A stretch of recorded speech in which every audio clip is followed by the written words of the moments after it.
मैं अनिता जी से निवेदन करूंगा कि आईओसी की जो रूपरेखा है और उसके परिचय के बारे में अपना संक्षिप्त उद्बोधन दें। Thank you sir. मेरी आवाज ठीक से आ पा रही है आप लोगों को? जी हाँ, आ रही है। आप सभी प्रबुद्ध जनों को मेरा सादर नमस्कार। और साथियों, जैसा कि आप स्क्रीन पर देख रहे हैं, हमारा आईओआई स्क्रीन को फुल करो। जी हाँ, इनर चेंज सेंटर यानी आंतरिक परिवर्तन की पहल का केंद्र। तो इस संगठन का मूल भाव ही यह है कि हम पहले स्वयं में परिवर्तन लाएं और स्वयं के परिवर्तन के बाद बेहतर समाज के निर्माण के लिए हम आगे बढ़ें। तो इसी मूल भाव के साथ इस संगठन का गठन हुआ है। पवन, मैं चाहूंगी, है ना, तो हमारा ये जो संगठन है ये पंजीबद्ध है अशासकीय सोसाइटी के रूप में। इसका कार्य क्षेत्र वैसे तो मध्य प्रदेश है और इसका हेडक्वार्टर भोपाल है, पर डिंडोरी जबलपुर के पास एक रिमोट एरिया है, सुदूर क्षेत्र डिंडोरी, वहां पर भी हम लोग जमीन खरीद चुके हैं और बहुत जल्दी वहां से भी काम शुरू होने जा रहा है हमारा। जहां तक संसाधन की बात है साथियों, तो जो भी संसाधन इसमें लगे हैं वो सब आपस में मित्रों के द्वारा ही एकत्रित किए गए हैं। और इस गठन के पीछे जो मूल भाव और मूल प्रेरणा, मूल मार्गदर्शन है, वो आदरणीय मनोहर दुबे जी का है। संगठन बिना लाभ बिना हानि के आगे कार्य करेगा। पवन जी, नेक्स्ट स्लाइड चाहूंगी। साथियों, ये जो तथ्य मैं आपके सामने कुछ साझा कर रही हूँ, इन तथ्यों के पीछे हमारा अनुभव है, इसको हम मानते हैं और जब भी किसी दूसरे के समक्ष हम प्रस्तुत करते हैं तो हम एक प्रस्ताव के रूप में प्रस्तुत करते हैं और हमारा अनुरोध रहता है कि इन तथ्यों को आप भी जांचें परखें। हम बिल्कुल इसको अनुभव करते हैं कि मैं ही समाज हूँ एवं समाज में हूँ, क्योंकि जैसा व्यवहार मैं करूंगी वैसा ही व्यवहार समाज से मुझे मिलेगा। समाज मूल रूप से व्यक्तियों और परिवारों से मिलकर बनता है, तो एक व्यक्ति के रूप में मैं समाज की सबसे छोटी इकाई हूँ, इसलिए मैं ही समाज हूँ और समाज में हूँ। इस पर हम बिल्कुल इस बात को अनुभव करते हैं और मानते हैं।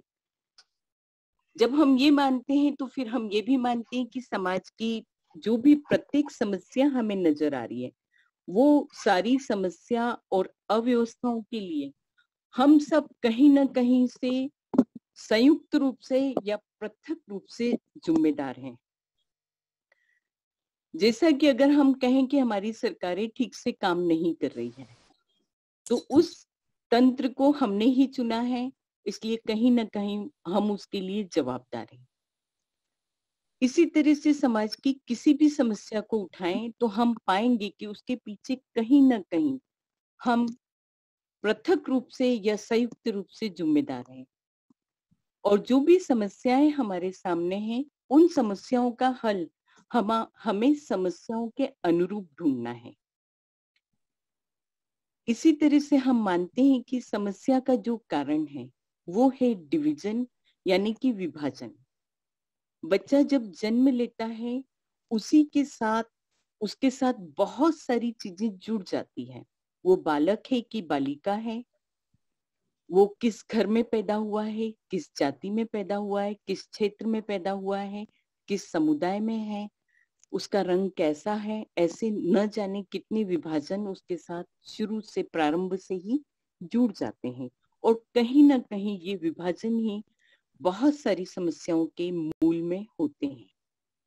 तो साथियों, जब ये हमारा अनुभव है तथ्यों के रूप में, और जब भी हम किसी समुदाय से बात करते हैं तो हमारा अनुरोध रहता है कि आप भी इन तथ्यों को परखें, जांचें और फिर देखें कि ये क्या है।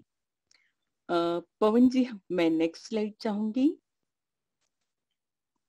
तो जब हम देखते हैं कि समाज की प्रत्येक समस्या के पीछे कहीं ना कहीं मैं पृथक रूप से या संयुक्त रूप से जिम्मेदार हूं, तो फिर समाज की प्रत्येक समस्या मेरी समस्या है।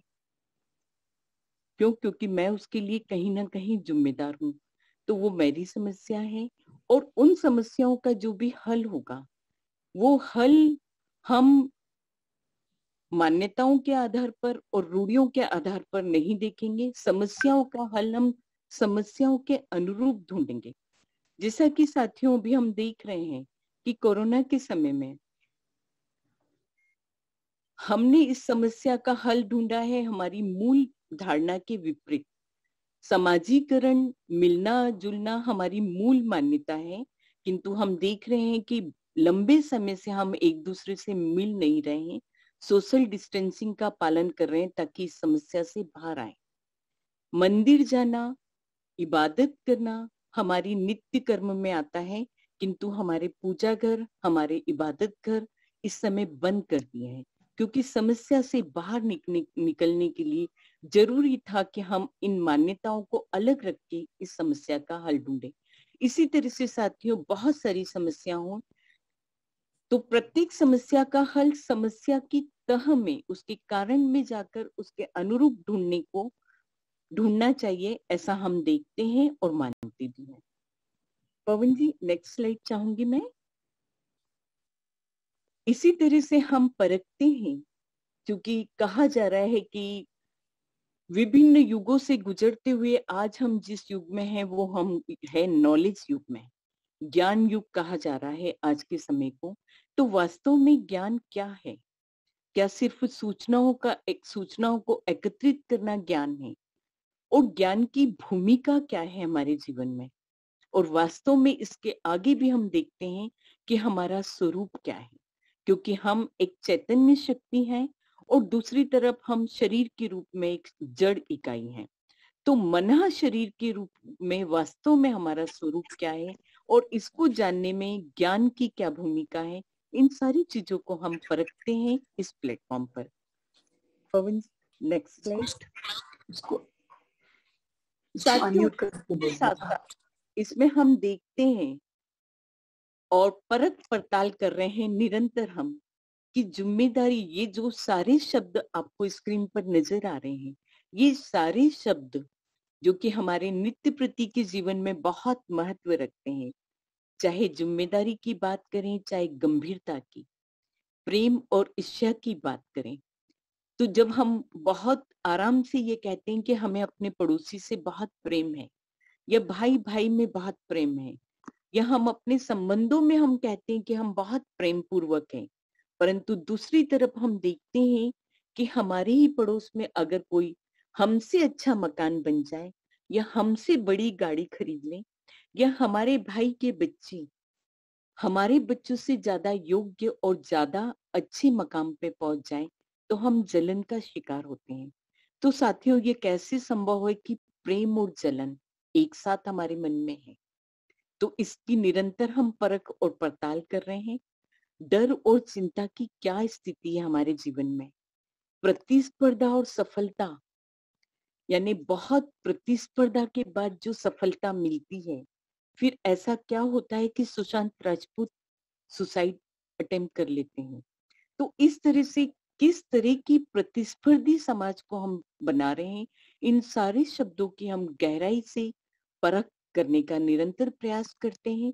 इसी के साथ आनंद क्या है, सुख और दुख क्या है, इन सारे शब्दों को हम निरंतर परख रहे हैं, महसूस कर रहे हैं, जान रहे हैं। पवन, नेक्स्ट स्लाइड पर आना चाहेंगे? तो साथियों, ये सारी जो हम अभी बातें करी, इन सारी बातों के साथ महत्वपूर्ण है कि सकारात्मक दृष्टिकोण और आंतरिक परिवर्तन से जब हम खुद को जांचते परखते हैं, तो हमारे दृष्टिकोण में परिवर्तन आता है। और दृष्टिकोण परिवर्तन के लिए हम कुछ कार्यक्रम निरंतर कर रहे हैं इस संगठन, इस प्लेटफॉर्म पर। तो उसमें हमारा सबसे पहला जो कार्यक्रम है वो है सेल्फ ऑब्जर्वेशन, यानी हम खुद को देखें, परखें, और खुद को देखने और परखने के साथ हम अपनी खूबियों को जानें, अपनी कमियों को पहचानें। हम पहचानें यहाँ पर हम निरंतर परख रहे हैं कि और महसूस कर रहे हैं कि आनंद हमारे लिए एक शब्द नहीं है, एक भाव नहीं है। आनंद को हम जान रहे हैं और आनंद के साथ जीने की तरफ हम निरंतर बढ़ रहे हैं। इसी के साथ दृष्टिकोण परिवर्तन के लिए दूसरा हमारा जो कार्यक्रम है वो है आत्मनिरीक्षण। तो साथियों, जब सेल्फ ऑब्जर्वेशन से जुड़ते हैं तो उसमें हमारी जो समझ विकसित होती है, उस समझ को और गहराई से जानने के लिए, उस समझ में और गहराई से देखने के लिए आत्मनिरीक्षण के कार्यक्रम भी हम इस प्लेटफॉर्म पर आयोजित कर रहे हैं। इसी में हम करते हैं, एक्सपर्ट्स के साथ हम लेक्चर्स आयोजित करते हैं। उनकी एक लेक्चर समय समय पर उनके लेक्चर्स हमारे प्लेटफॉर्म पर हम आयोजित कर रहे हैं। और सबसे महत्वपूर्ण यहाँ पर जो हमारा काम है वो है अनुभव साझाकरण। इस पूरी इनर जर्नी में, यानी सेल्फ ऑब्जर्वेशन से लेकर आत्मनिरीक्षण से लेकर हमारी ये जो पूरी इनर जर्नी में हमें जो अनुभव होते हैं, उस अनुभव को निरंतर हम एक दूसरे के साथ साझा करते हैं और एक दूसरे से प्रेरणा प्राप्त करते हैं और एक दूसरे को प्रेरित करते हैं। पवन, नेक्स्ट पर जा सकते हैं अपन।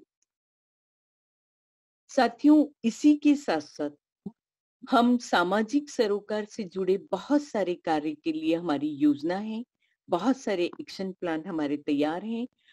तो इसमें मुख्य रूप से हम हेल्थ सेक्टर में काम करना चाह रहे हैं, हेल्थ कैंप लगाकर और चलित प्राथमिक सेवा यानी मोबाइल वैन जो कि विभिन्न गांवों में जाकर हेल्थ संबंधी सुविधाएं उपलब्ध कराएंगी। इसी तरह से एजुकेशन सेक्टर में हम प्रतियोगी परीक्षाओं के लिए, विभिन्न प्रतियोगी परीक्षाओं के लिए निःशुल्क कोचिंग आयोजित करने जा रहे हैं आगे आने वाले समय में। इसी तरह से इंटर्नशिप भी हमारी एक बहुत महत्वपूर्ण योजना है, जिसके अंतर्गत हम महत्वपूर्ण हमारी जो संस्थाएं हैं IIT और IMA जैसी, वहाँ के युवाओं को हम गांवों तक लाएंगे और वहां से जो बेहतर सीख रहे हैं, जो भी उनके इनोवेशन है, उनको हम गांवों तक लाने की का हमारी योजना है। और गांवों में उसका बेहतर इस्तेमाल कैसा करें और युवा उस परिवेश से कैसे जुड़ें, इन सारी चीजों को लेकर इंटर्नशिप प्रोग्राम का हमारा आगे लक्ष्य है। इसी से जुड़ी हुई महत्वपूर्ण योजना है मंगल ग्राम। यानी पहले हमारे सेल्फ ऑब्जर्वेशन और इंट्रोस्पेक्शन के कार्यक्रमों को हम मंगल यानी किसी गांव में जाकर करेंगे। उन गांवों का चयन हम लोग कर चुके हैं और उन गांवों में जब उन कार्यक्रमों के माध्यम से जब एक सकारात्मक दृष्टिकोण वहां के लोगों में विकसित होगा, तब वहां की समस्याओं का हल बेहतर तरीके से करने की एक दृष्टि वहां विकसित होगी। तो इस तरह के मंगल ग्राम को हम वहां करना चाह रहे हैं। नेटवर्किंग के क्षेत्र में हमारा मिरर ऑफ गुडनेस आईटिम्बा पर आज हम बहुत सारी बातें करने वाले हैं आपके साथ। इसी तरह से जुड़ा हुआ है टेलीमेडिसिन। हमने कोरोना काल में देखा है कि किस तरह से छोटी छोटी प्रॉब्लम्स के लिए हॉस्पिटल्स में लाइन लग रही है और हमारे हेल्थ सेक्टर की जो हालत है, उस समय इंफ्रास्ट्रक्चर बहुत कम है। तो जब टेलीफोनिक सुविधाएं हम गांव-गांव में उपलब्ध कराएंगे और इसके लिए हमारे साथ बहुत सारे डॉक्टर्स से हमें सहमति मिल चुकी है। तो साथियों, ये जो मैंने इतने सारे सामाजिक सरोकार से जुड़े कार्य बताए हैं, जिसमें कि हम बहुत बेहतर तरीके से हमारे सारा ऐप लॉन्च कर चुके हैं, प्लानिंग हो चुकी है, पर कोरोना के कारण उसमें हम गति नहीं दे पा रहे हैं। पर हाँ, हमने हेल्थ सेक्टर में कैंप लगाए हैं और निःशुल्क कोचिंग भी हम कर चुके हैं और आईटिम्बा को लेकर हम आगे बढ़ने जा रहे हैं। तो साथियों, ये कुछ IOIC का परिचय था। इसी के साथ आप सभी से मेरा अनुरोध रहेगा, पवन, हमारी वेबसाइट तक जाना चाहेंगे हम, कि हमारी वेबसाइट को आप विजिट करें और हमारे फेसबुक पेज पर जाएं, ताकि हमारे इस संगठन के बारे में, या यूं कहूं कि आप अपने इस संगठन के बारे में, अपने इस परिवार के बारे में और अधिक अच्छे से जान सकें। इसी के साथ मैं इस परिचय को समाप्त करती हूँ और आप सभी लोगों को सादर नमस्कार। धन्यवाद अनिता जी, आपका बहुत अच्छे तरीके से आपने जो संक्षिप्त परिचय दिया। मैं इसके बाद मनोहर दुबे साहब से रिक्वेस्ट करूंगा कि उन्होंने कुछ प्रारंभिक तौर पर बताया था, लेकिन फिर भी हाई टिम्बा की जो रूपरेखा है वो बताएंगे। मैं बाकी सदस्यों को ये बताना चाहूंगा कि इसके बाद जो है सभी माननीय सदस्यगण अपना परिचय देंगे और उसके पश्चात जो उनकी जिज्ञासाएं होंगी वो एक एक करके या जो प्रश्न होंगे वो बता सकेंगे। जो माननीय हमारे स्टेट टेबल पर हमारे अध्यक्ष हैं और इनके मनोहर जी हैं वो उसका उत्तर भी देंगे। इसके बाद हमारे विशिष्ट वक्ता हैं गोविंद नामदेव जी, एहसान कुरैशी जी और हमारे अध्यक्ष महोदय फिर राजीव टंडन जी जो अध्यक्ष उद्बोधन देंगे। अभी वक्त है मनोहर दुबे साहब को जो आई टिम्बा की रूपरेखा के बारे में बात करेंगे।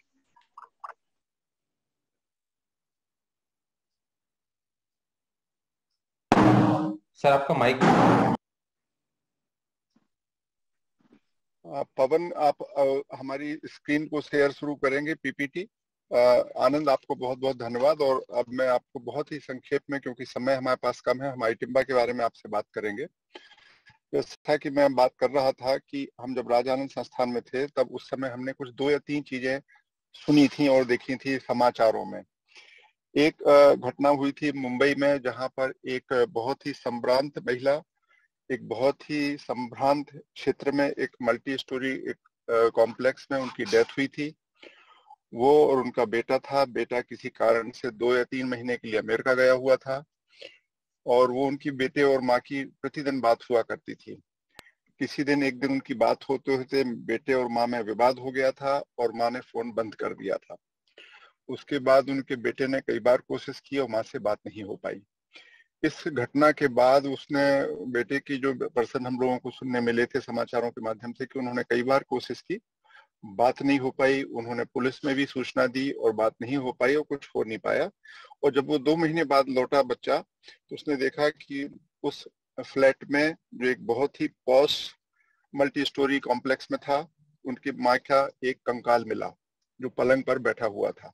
तो उसके बाद ये घटना बहुत ही चर्चित हुई थी और सभी समाचार पत्रों ने उस समय उसको कवर किया था। ये मेरे लिए बहुत ही उस समय दर्दनाक घटना लग रही थी कि ये कैसे हो सकता है एक सभ्य समाज में, कि जहाँ एक क्लोज कैंपस में एक मल्टी स्टोरी बिल्डिंग में एक महिला की मृत्यु हो जाए और किसी को पता भी ना चले, बदबू भी ना आए, कुछ ना हो। इसी समय हमने एक फेसबुक पर एक किसी मित्र का, मतलब विदेशी मित्र का एक पोस्ट देखा जिसमें स्विट्जरलैंड के टाइम बैंक की चर्चा हो रही थी। उसमें एक महिला बैंक कर्मचारी, रिटायर्ड कर्मचारी, किसी दूसरे वरिष्ठ व्यक्ति की सेवा करने के लिए जाने की तैयारी करती रहती है। और वो कहानी हमने आप लोगों को बीच में शेयर की थी, दोबारा मैं आपसे फिर से करूंगा। तो ये 2 कहानियों ने मिलकर मुझे प्रेरित किया कि इस तरीके का कुछ काम हो जाना चाहिए। वो जो घटना हुई, और तीसरी घटना और इसी तरीके की, हमने एक मैसेज पढ़ा था जो हम, क्योंकि पीएनएस डिपार्टमेंट में काम कर रहे थे, तो उसमें वो भी मुंबई से संबंधित घटना थी। वहां पर बहुत सारे बुजुर्ग लोगों ने अपना एक व्हाट्सएप ग्रुप बना रखा था और वो उस ग्रुप का रूल ये था कि प्रतिदिन सारे उसके जो सदस्य हैं वो गुड मॉर्निंग संदेश भेजेंगे, और यदि गुड मॉर्निंग संदेश नहीं भेजा तो इसका मतलब ये माना जाएगा कि उस व्यक्ति के साथ कोई समस्या है, और जितने संभव है मित्र सब उसके घर मिलने जाएंगे। तो एक उस ग्रुप के किसी एक मित्र ने अपना संदेश भेजने से भूल गया, तो उसके सारे मित्र उसके घर गए। पता चला वो सज्जन बीमार हैं और उसको लेकर वो अस्पताल गए। उन सज्जन के पुत्र भी वहीं उसी मुंबई शहर में कहीं दूसरी जगह रहते थे। फिर उनको खबर दी और उनको बुलाया गया। वो भी आ गए, क्योंकि परिस्थिति बस रहते होंगे तो बड़े चिंतित थे और बड़े दुखी भी हुए और अपने पिता से शिकायत कर रहे थे कि आप बीमार हुए, आपने मुझे सूचना नहीं दी और मित्रों को दी अपने। तो मित्रों ने कहा, नहीं, आपके पिताजी ने हमें सूचना नहीं दी थी, ये हम लोगों ने पता लगाई थी, और वो उन्होंने अपने ग्रुप की खबर की। तो ये 3 समाचारों को मिलकर मुझे लगा कि इस तरीके की कोई एक बहुत ही विस्तृत पहल की आवश्यकता है, और उसी संदर्भ में ये हम टाइम बैंक के नाम से इसको कर रहे हैं। ये टाइम बैंक एग्जैक्टली नाम बहुत ज्यादा है, इसके कई जगह ट्रेड नेम की स्थिति बन रही थी, तो हमने इसको टाइम बैंक के बदले में उसका एक बड़ा आकर्षक सा नाम आई टिम्बा बनाया। आई इसका IUIC के लिए है, TIM टाइम से है और BA बैंक से है। इस पूरी पद्धति में यदि हम शार्ट में कहें तो यह टाइम एज अ करेंसी, जहां पर समय का विनिमय होगा, उस तरीके का एक अवधारणा है। पवन, नेक्स्ट स्क्रीन पे आ जाइए। पवन अगली स्क्रीन। तो अब हम ये जो कॉन्सेप्ट है इसको हम बहुत संक्षेप में आपसे बात करना चाहते हैं कि हमारा जो समाज है, जिस तरीके की इस समय सामाजिक आर्थिक परिस्थितियां चल रही हैं, 70 के दशक में देश में एक जोर शोर से छोटे परिवार की बात चली थी, तो छोटे छोटे परिवार हो गए, और उसके बाद जो अर्थव्यवस्था में परिवर्तन हुए, कृषि पर सारे लोगों की जो निर्भरता थी वो कम हुई, लोग शहर की ओर भागे, बच्चे शहर की ओर और माँ बाप अकेले, छोटे परिवार में माँ बाप अकेले। इस तरीके से एक तरफ जहाँ छोटे शहरों गांवों में माँ बाप अकेले हैं, उसी तरीके से बड़े शहरों में बच्चे युवा अकेले हैं।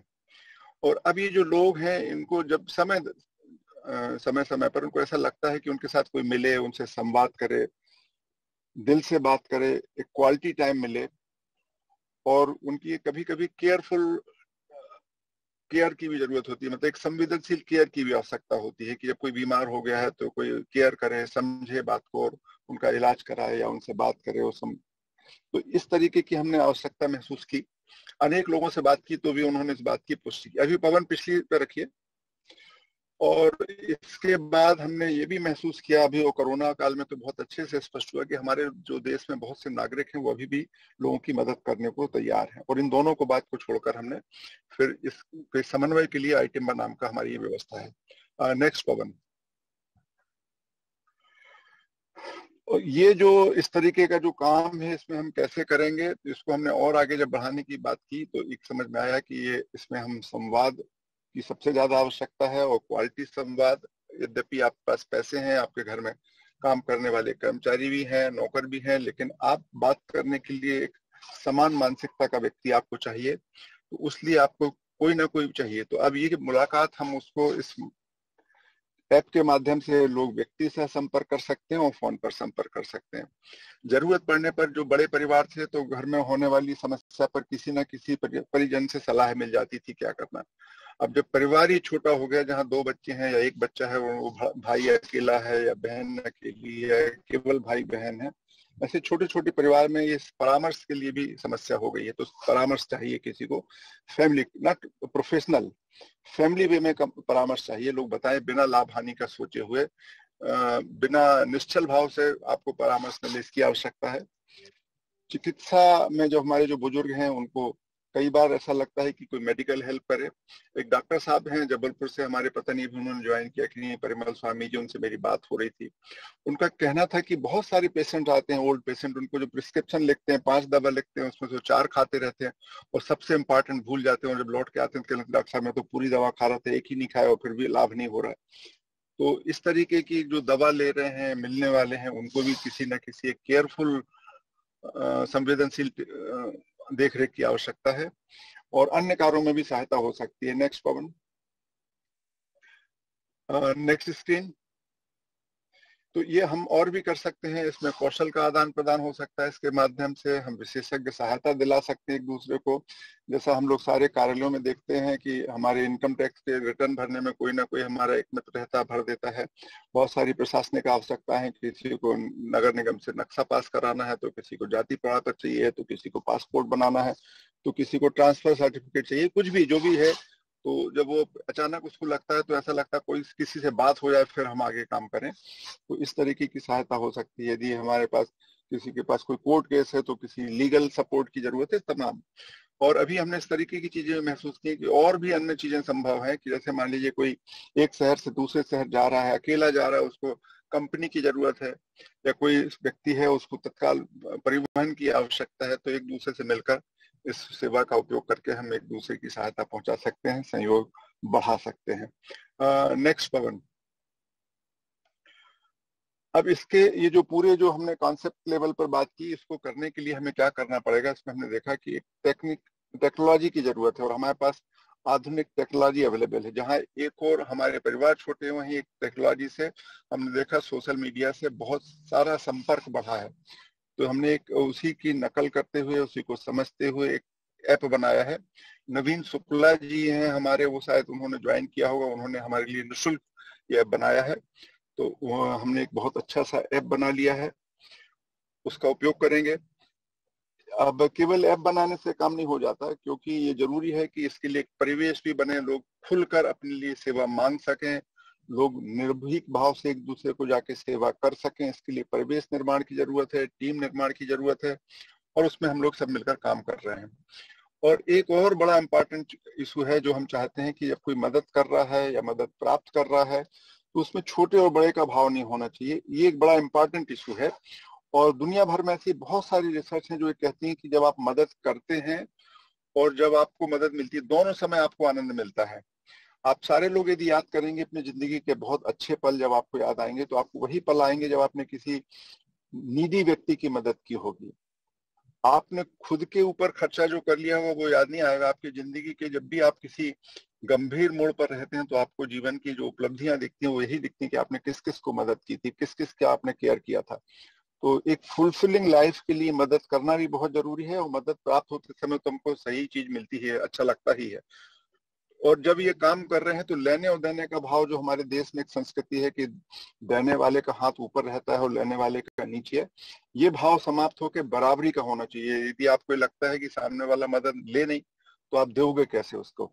तो ये जो लेने देने में ऊपर नीचे का जो भाव है ये समाप्त करके इक्वलिटी का भाव पैदा होना पड़ेगा, तब ये काम ठीक से चलेगा। और ये हमारी सबकी जवाबदारी है कि हम सब मिलकर, जो यहाँ पे बहुत सारे वरिष्ठ लोग जुड़े हुए हैं समाज में जो प्रभाव रखते हैं, उनका उपयोग हम करना चाहते हैं। इसमें उनका जो कन्वीनिंग पावर है, उनका जो समाज में प्रभाव है, उसके आधार पर हम एक परिवेश निर्माण में मदद चाहते हैं। और इसलिए कमेटी बनाई है जिसमें आप सारे समाज के बहुत ही अनुभवी, योग्य और मान्यता प्राप्त लोग हैं।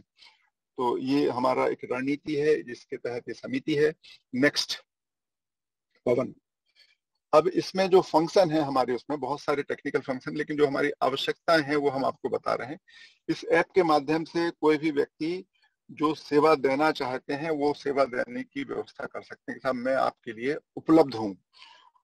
और जिस व्यक्ति को मदद चाहिए वह बात कर सकता है कि मुझे मदद चाहिए, मतलब आप इस ऐप के माध्यम से मदद मांगी जा सकती है और इस ऐप के माध्यम से मदद दी जा सकती है। और मदद लेने देने का इसमें हम हिसाब भी रख पाएंगे कि किसने कितने घंटे मदद की है और कितने घंटे मदद ली है। और बैलेंस के हिसाब से हमारा प्रॉमिस है कि हम जब हमारा संगठन ग्रो हो जाएगा तो जिन लोगों ने सेवाएं दी हैं उनको हम प्रियोरिटी के आधार पर उनकी आवश्यकता के समय सेवा उपलब्ध कराएंगे। और किसने क्या क्या गतिविधियां हुई, कौन कब कहाँ गया था, ये बना रहेगा। इसका फायदा होगा कि हमारे जो युवा साथी हमको इसमें जो हेल्प करेंगे, सोशल एक्टिविटी करेंगे, उनको बहुत अच्छे सर्टिफिकेट जनरेट करेंगे। हम सेल्फ वैलिडेटेड सर्टिफिकेट रहेंगे जो दुनिया भर में कहीं भी काम आएंगे। और एक और, चूंकि हम टेक्नोलॉजी का यूज कर रहे हैं तो 3 इसमें हमने स्पेशल सर्विसेज बनाई हैं, उस पर हम आपसे आगे चर्चा करते हैं। तो इसमें इस तरीके से 5 महत्वपूर्ण गतिविधियां, बाकी जो ऐप में आवश्यकताएं होती हैं, introduction, log out, log in, registration वगैरह, वो सब उसमें है। नेक्स्ट पवन। ये इसमें हम 3 प्रकार के हमारे इसमें यूजर होंगे, कार्यकारी होंगे, जो भी कह सकते हैं, जो भी नाम आपको देना हो। मुझे कार्यकारी या एग्जीक्यूटिव समझ में आया, जो भी कहें। इसमें 3 प्रकार के हैं। एक जो है जो सेवा का उपयोग करने वाले हैं, हमने उनको यूजर्स बोला है। जो सेवा देने वाले हैं उनको हमने वॉलंटियर्स बोला है।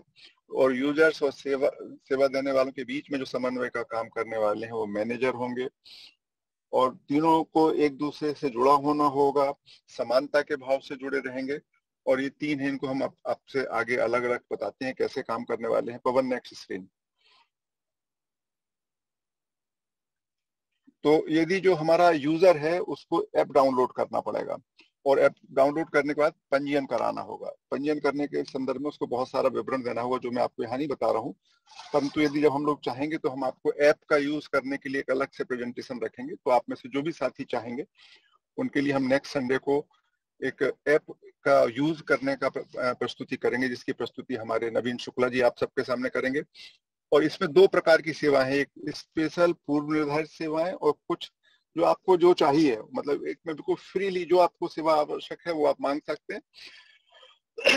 हमारी कोशिश रहेगी उसमें, हमारी डिजाइन में वित्तीय आधार पर सेवा देने की बात नहीं, समय के रूप में आप किसी फंक्शन के रूप में सेवा मांग पाएंगे, जो भी आपकी इच्छा हो कि कोई मेरे साथ अस्पताल चला जाए, कोई मुझे विधिक सहायता दे दे, कोई मुझे शैक्षणिक सहायता दे दे, कोई मुझे प्रशासनिक सहायता दे दे, कोई मेरे से बात कर ले, कोई मेरे पास मिल जाए, कोई यहाँ वहां जा रहा है तो मेरे यात्रा में मेरे साथ बैठे, वगैरह वगैरह। इस तरीके की सहायताएं जो भी आप सोच सकते हैं इसके माध्यम से दी जा सकती हैं। और इस पूरे ऐप के माध्यम से आपकी कम्युनिटी भी डेवलप होंगी, जो हम आपसे आगे बात करेंगे, जो अनलिमिटेड है उसके प्रावधान। नेक्स्ट पवन। इसमें जो हमारी स्पेशल सर्विसेज हैं वो 3 प्रकार की हैं। इसमें एक ऑल गुड सर्विस है, एक मेडिकल हेल्प है और एक SOS है। जो ऑल गुड सर्विस है, ये जो मैंने आपको मुंबई की घटना बताई थी और उसके बाद में जो दोनों तीनों चीजें हमने आपको शेयर की हैं, उसको ध्यान में रखते हुए बनाया गया है। इसमें आपके ऐप पर यदि आप इस ऑल गुड सर्विस को एक्टिवेट कर लेते हैं तो आपको प्रतिदिन 24 घंटे में, और यदि आपके बच्चे और आप लोग समझते हैं कि नहीं और जल्दी जल्दी आपको सूचित करना है, तो अलग अवधि में आपको वो बटन दबाना पड़ेगी। यदि वो आप बटन दबाते रहेंगे, उसको क्लिक करते रहेंगे, टच करते रहेंगे, तो हमारा ऐप किसी प्रकार का कोई मैसेज कहीं नहीं भेजेगा।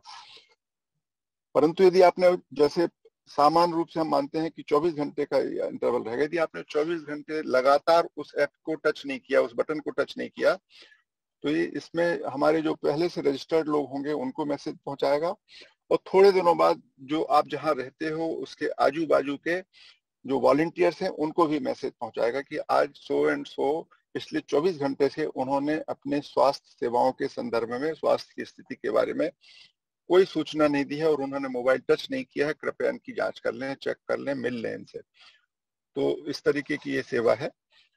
और ये केवल एक बार नहीं, यदि आपका नहीं हुआ तो 4-5 बार ये मैसेज भेजेगा, और मुझे लगता है कि इतनी देर में कोई ना कोई रिस्पॉन्स जरूर करेगा।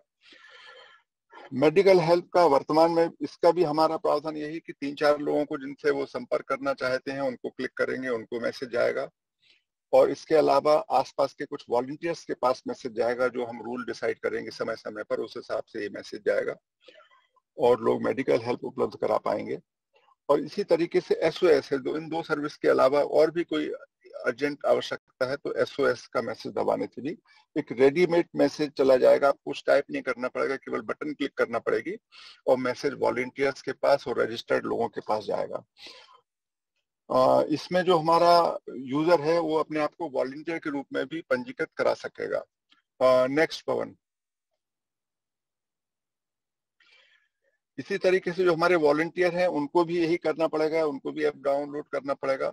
वॉलंटियर के रूप में जब आप रजिस्टर होना चाहते हैं तो आपको 2 परिचय के लिए 2 संदर्भ देना पड़ेगा, 2 व्यक्तियों के नाम बताना पड़ेंगे जो आपको जानते हैं। उनसे बातचीत करके आपकी पहचान की पुष्टि करने के बाद आपको हमारा जो iTimba के जो हमारे मैनेजर्स होंगे वो आपको की पुष्टि करेंगे कि हाँ, ये हमारे ऐप के माध्यम से जो भी आप अपनी सहायता मांगते हैं उनके पास सहायता देने जा सकेंगे। और ये जो iTimba के प्रबंधक हैं उनके पास फ्रीडम है, वो किसी को भी, जब तक उनका सेटिस्फेक्शन नहीं होता, कोई लॉ नहीं है इसमें कि कैसे होगा।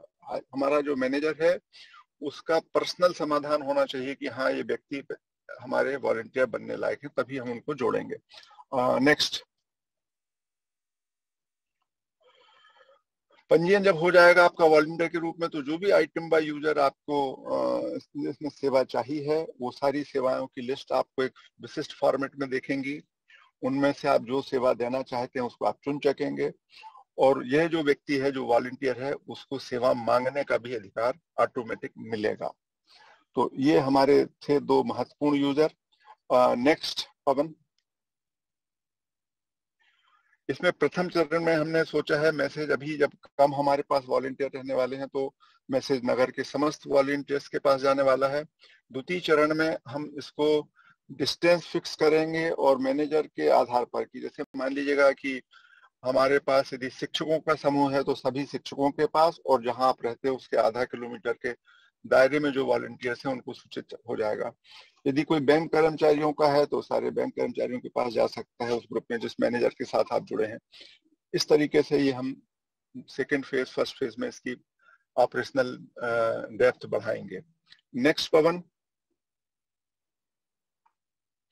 इसके लिए हमने 2 प्रकार की समितियों की कल्पना की है, और एक समिति जो हमारी राज्य स्तर पर है जिसमें हमारे मित्र राजीव टंडन जी हैं जो इसकी अध्यक्षता कर रहे हैं। उन्होंने हमें बहुत ही बड़ा संरक्षण दिया है, उनकी उपस्थिति के कारण हमारे मुझे लगता है कि जब हमारे वॉलंटियर्स और वर्क यूजर्स आएंगे उनमें बहुत कॉन्फिडेंस रहेगा।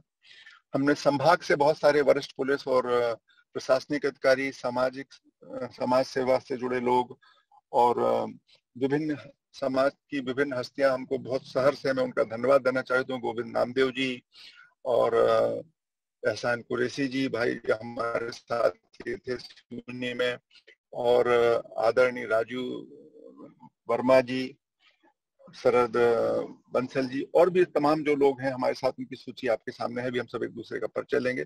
सबने हमारे साथ जुड़ने की सहमति दी है और इस पुनीत कार्य को आगे बढ़ाने की हमारे साथ सहमति दी है। इसमें बहुत सारे समाज सेवी हैं, बहुत सारे चिकित्सक हैं, अधिवक्ता हैं, व्यापारी हैं, इन सबको मिले रहे।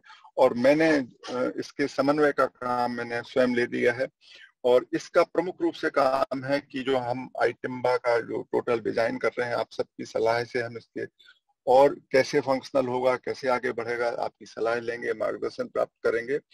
और साथ में जो हम मैनेजर बनाने वाले हैं उनकी जो हमारी संभागीय समितियां करेंगी, उनकी हमारे पास बीच बीच में लिस्ट आएगी और हम उसको देखेंगे और एक सेकंड लेवल की हम उनकी वेरिफिकेशन करेंगे। फर्स्ट लेवल पे कर लेगी हमारी टीम करके जोड़ लेगी, लेकिन सेकंड लेवल पे भी यदि हमको कोई बाद में समझ में आता है तो हम उसको चेंज या जोड़ घटा पाएंगे।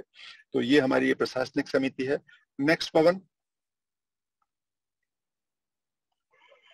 कुल इतनी बातें हम आपसे कहना चाहते थे। इसका जो टेक्निकल ऐप है वो हम आज मैंने जानबूझकर नहीं रखी है प्रस्तुति, आप सारे वरिष्ठ लोगों के समय को ध्यान में रखते हुए आप जैसा भी चाहेंगे हम दोबारा इसमें आगे बात करेंगे। ये बहुत संक्षिप्त परिचय था आईटिम्बा कार्यक्रम का और IUIC का। आप सब हमें सुन रहे हैं, आप सबने हमारी समिति को ज्वाइन किया है और इसमें काम करने की दी है, इसके लिए मैं हृदय से आभारी हूँ और thank you very much. Pawan, Anand ji. Dubey sir, इसके बाद का जो समय है वो सभी माननीय सदस्यगणों का अपना परिचय देने का है। मैं सबसे पहले अपना ही परिचय दे देता हूँ। जो मुझे संचालन के लिए दारोमदार आपने आज के इस जो मीटिंग का रखा था, मैं आनंद कुमार शर्मा हूँ और रिटायर्ड IAS ऑफिसर हूँ और माननीय मुख्यमंत्री जी के सचिव के रूप में सेवानिवृत्त हुआ हूँ। वर्तमान में ऑनरेबल CM का OSD हूँ। तो मनोहर दुबे साहब हमारे बहुत पुराने मित्र हैं और उनके बहुत सारी चीजों को हम लोग देखते परखते और सुनते रहते हैं। बहुत सारे इसमें मेरे चेहरे जो मुझे दिख रहे हैं वो परिचय के मैं अनुरोध करूंगा एक एक करके सबसे कृपया अपना परिचय दें। मेरा ख्याल है पवन इसको थोड़ा मॉनिटर कर लेंगे कि स्क्रीन को कैसे इस तरह रखेंगे परिचय का। में आप लोग बात करते जाएंगे और अपनी बातें कर लेंगे। पवन साथ में मदद करते रहिए। जी सर। सर अभी एहसान कुरैशी सर का माइक अनम्यूट है। जी जी, मेरी वॉइस आ रही है अभी? बिल्कुल सर जी। तो मुझे अपना परिचय देना है। जी, मेरा नाम एहसान कुरैशी है, मैं सिवनी जिले से हूँ और सिवनी जिला आप सब जानते हैं मोगली का शहर है। वो अंग्रेजों के जमाने में मोगली वहीं मिले थे और फिर उसके बाद हमको मनोहर जी मिले थे कलेक्टर साहब के रूप में, तब मेरा उनका परिचय हुआ। The great Indian laughter challenge में पहली बार मैंने एंट्री की। इससे पहले कवि सम्मेलन, मुशायरे, नुक्कड़ नाटक सब कलाकारी किया करते थे। फिर जब बॉम्बे आए तो बॉम्बे के होके रह गए और इस संस्था से जुड़ने के लिए मनोहर दुबे जी ने आमंत्रित किया। मुझे बहुत खुशी हो रही है कि हम एक पौधा लगा रहे हैं समाज सेवा का। धीरे धीरे ये पेड़ बड़ा होगा और सारे लोग इसका फायदा लेंगे, जिसका पुण्य सबको मिलेगा। Thank you. अभी सबको ही परिचय देना है। जी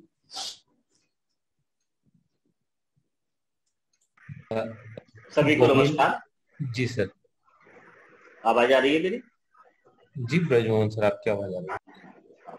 सभी को मेरा नमस्कार। मैं BM शर्मा हूँ, ग्वालियर से आईटिम्बा का सदस्य हूँ, जिससे भागीदारी कर रहा हूँ।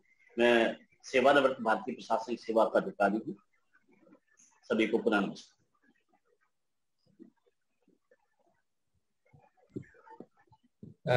गोविंद नामदेव सर।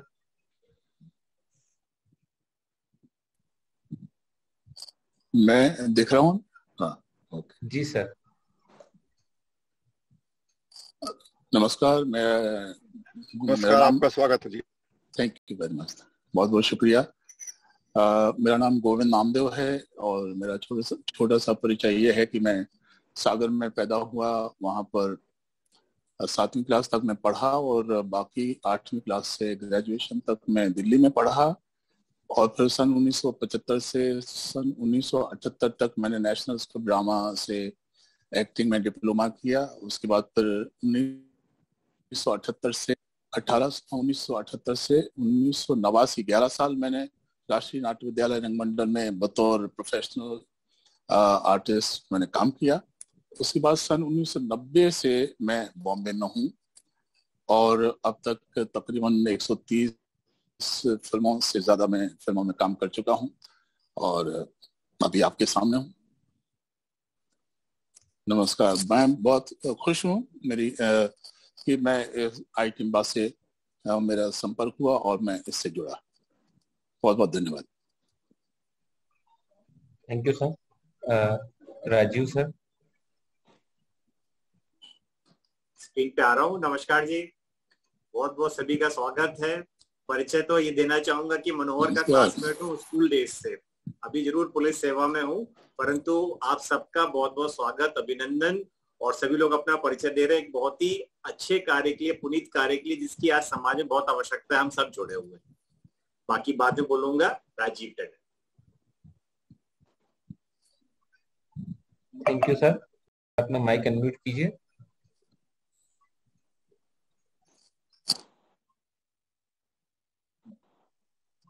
डॉक्टर अनिल भंडारी।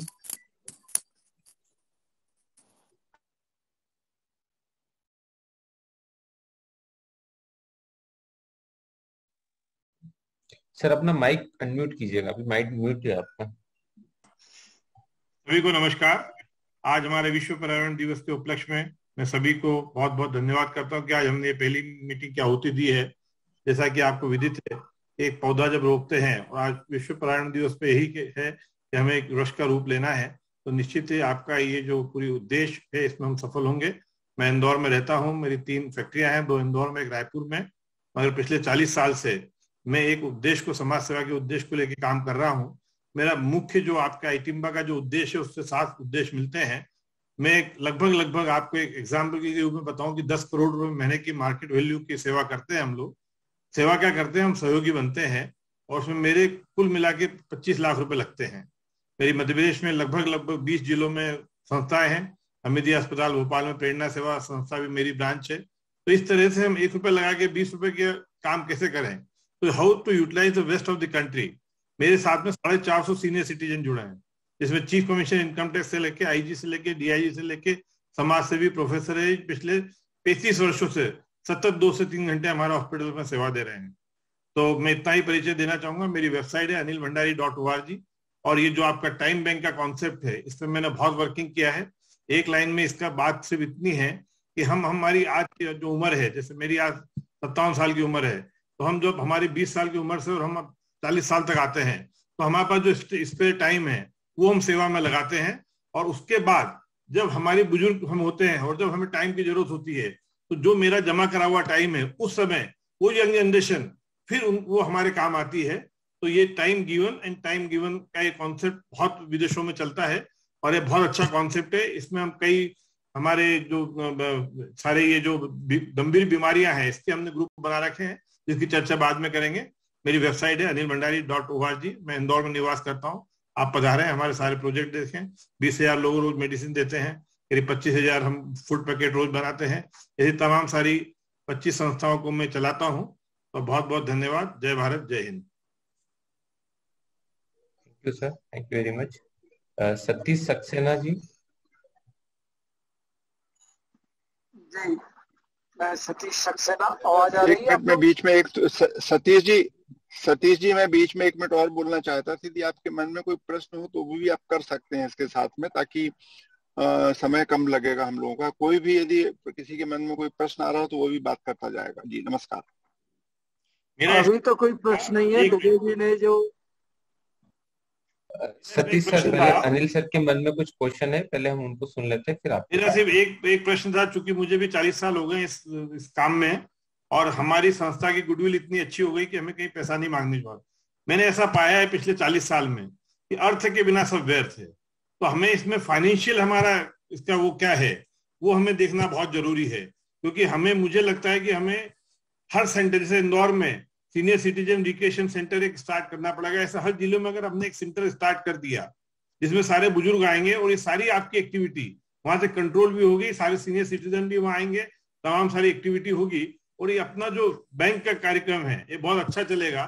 तो इसके लिए हमें अर्थ का फाइनेंशियल आपका क्या पूरा प्रोग्राम है उसके लिए भी हमें चिंतन करना चाहिए। तो अगर हमारे पास अर्थ की व्यवस्था होगी तो हम बहुत फास्ट डेवलप कर पाएंगे। धन्यवाद। नोट किया भंडारी जी, आपसे अलग से बात करूंगा मैं इसमें। आपका सुझाव बहुत अच्छा है, इस पे विचार करेंगे हम लोग गहराई से, और आप लोगों का मार्गदर्शन भी लेंगे।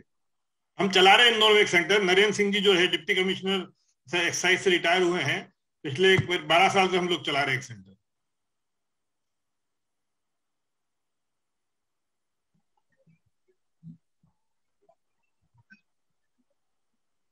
अगले हमारे साथी हैं वो बात करें। सतीश सक्सेना सर। सतीश सक्सेना, मैं पुलिस महानिरीक्षक के पद से सेवानिवृत्त हुआ हूँ। माननीय मनोहर दुबे जी के साथ सागर में आईजी के रूप में काम करने का मौका मिला, और जो इस पूरे विचारधारा और इनसे मैंने लगातार सुनी है, और इसके लिए लगातार मैं मनोहर दुबे जी के साथ काम करने के लिए लगातार राजी हूँ, और हमेशा उनके कंधे से कंधे लगाकर काम करता रहा। Thank you sir. Rajiv Verma जी।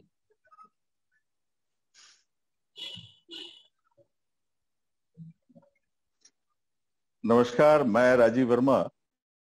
वैसे तो मैं आर्किटेक्ट प्लानर हूं, लेकिन शासकीय सेवा में मैंने 23 साल निकाले हैं मध्य प्रदेश शासन की, और 96 में VRS लिया है। उसके पहले से मैं रंग कर्म, नाट्य कर्म और फिल्म और टेलीविजन में एक्टिंग करता रहा, और अब पूरी तरह से मैं उसी में प्रोफेशन वही है मेरा। बहुत अच्छा कंसेप्ट है, और मैं बहुत दिनों से सोच रहा था कि ऐसी कोई संस्था हमारे हिंदुस्तान में भी बननी चाहिए, क्योंकि विदेशों के बारे में, जैसे डॉक्टर भंडारी ने कहा कि विदेशों के बारे में तो मैं सुनता रहता था, और मैं मित्रों से चर्चा भी होती रहती थी कि ऐसा एक कंसेप्ट टाइम बैंक का हमारे यहाँ होना चाहिए, और ये यहाँ पर मनोहर जी ने इसकी शुरुआत की है। मैं उनको साधुवाद देता हूँ, धन्यवाद देता हूँ, और आशा करता हूँ कि ये बहुत ही सफल होगी, और हमारे बहुत लोग इससे अब लाभान्वित होंगे। हम अब मोड़ पर हैं, मैं भी 72 साल का हूँ, 72 ईयर्स, तो मुझे भी लगता है कि ये टाइम बैंक की बहुत आवश्यकता होगी, और अभी मैं सक्षम हूँ अपनी सेवाएं देने के लिए एक वॉलंटियर के तौर पर, और हो सकता है कि मेरे पास ऐसी काबिलियत ना हो कि मैं किसी की कोई खास मदद कर पाऊं, लेकिन फिर भी जो मेरे सामर्थ्य में होगा, जो मैं कर सकूंगा, वो अवश्य करूंगा। बहुत बहुत धन्यवाद, नमस्कार। Thank you very much sir.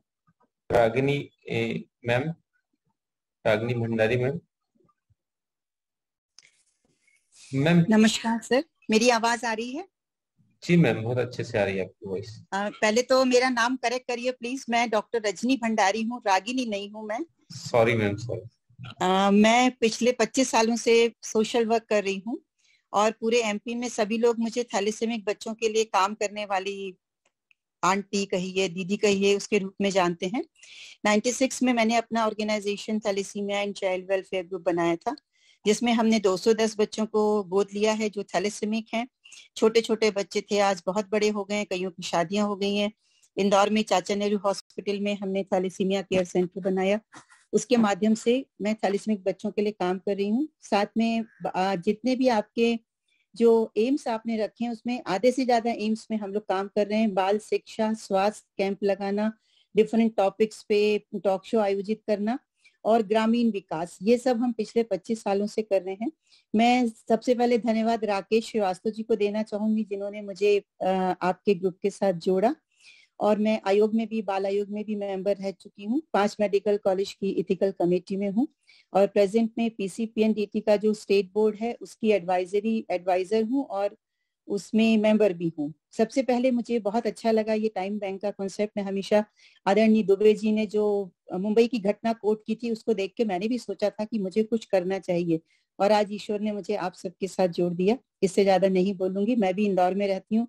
Anil Bhandari जी 40 साल से काम कर रहे हैं, मैं भी 25 साल से काम कर रही हूँ। हम लोग एक दूसरे के सहयोगी भी हैं और आप सबके साथ जुड़ के बहुत अच्छा लगा। बहुत बहुत धन्यवाद। मेरी शुभकामनाएं इस ग्रुप के साथ है और मैं भी इस ग्रुप के साथ। Thank you very much ma'am. Rakesh Srivastava sir.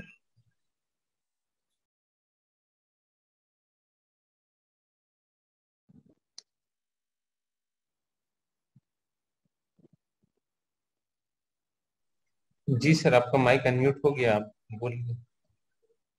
नमस्कार, मैं राकेश श्रीवास्तव भारतीय प्रशासनिक सेवा से सेवानिवृत्त हुआ हूँ और मुझे लगता है बहुत इस समय ये प्रासंगिक है, इस तरीके की संस्था जो माननीय मनोहर दुबे जी ने गठित की है और अपन सब इसको मिलजुल करके बहुत अच्छे रूप से संचालित करेंगे।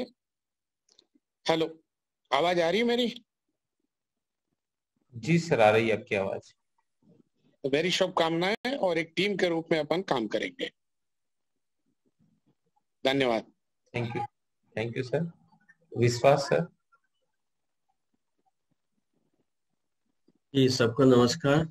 मैं सुधीर कोचर जी का पहले धन्यवाद करना चाहता हूं क्योंकि उन्होंने दुबे सर से मेरी मुलाकात करवाई थी और इस बहुत अच्छे काम से और इस अच्छे प्लेटफॉर्म से मुझे जोड़ा है, तो बहुत अच्छा लग रहा है। सभी बहुत अनुभवी यहाँ पर साथी है और बहुत सीनियर है, मार्गदर्शन उनसे मिलेगा तो बहुत अच्छा काम कर सकते हैं। मैं भोपाल में हूँ, मेरा नाम विश्वास घुशे है और प्रोफेशन मेरा मैनेजमेंट कंसल्टेंसी का रहा है। अनेक 20-22 वर्षों से मेरा वही काम है। पिछले कुछ वर्षों से हम लोग सेफ्टी के ऊपर काम करते रहे हैं, जिसमें वाटर सेफ्टी है, जिसमें ड्राउनिंग प्रिवेंशन का काम है, एक्सीडेंट प्रिवेंशन का काम है और रोटरी से मैं जुड़ा हुआ हूँ, तो उसके माध्यम से जो भी दूसरी सेवाएं हो सकती है वो भी हम करते हैं। और भोपाल में एक भोपाल मैनेजमेंट एसोसिएशन है जो कि आईमा की एफिलिएट बॉडी है, तो उससे मैं संबंधित रहा हूँ शुरू से 2006 से ही। तो उस मैनेजमेंट कार्य क्षेत्र में सारे मेरे काम रहे हैं। पिछले 1-2 वर्षों से मेरा ज़्यादा फोकस थोड़ा एक्सीडेंट प्रिवेंशन और सेफ्टी के ऊपर काम करने में मेरा मन ज़्यादा था। मैं उस दिशा में भी अभी कार्य कर रहा हूँ। और जब मैं मनोहर सर से मिला था तो मैंने उनसे भी कहा था कि अपने व्यवसाय के अलावा भी हम ये सब सेवा देने के लिए जो भी काम करते हैं तो बैंडविड्थ एक लिमिटेड रहती है कि हम कोई भी सामाजिक कार्य करते हैं तो अपने प्रोफेशन के साथ और घर परिवार की जिम्मेदारियों के साथ एक एक्स अमाउंट और एक्स बैंडविड्थ के साथ ही कोई काम कर सकते हैं। लेकिन उनका कॉन्सेप्ट इतना अच्छा है और इतने सारे लोग जुड़े हैं कि हमें पता है कि मिलकर हम काफी सारा काम कर सकते हैं। और मुझे सबसे अच्छी बात ये भी लगी है कि ये केवल इमरजेंसी की बात नहीं है कि SOS मैसेजेस हैं, किसी को कोई कठिनाई है तो हम उनके पास जाके काम कर रहे हैं।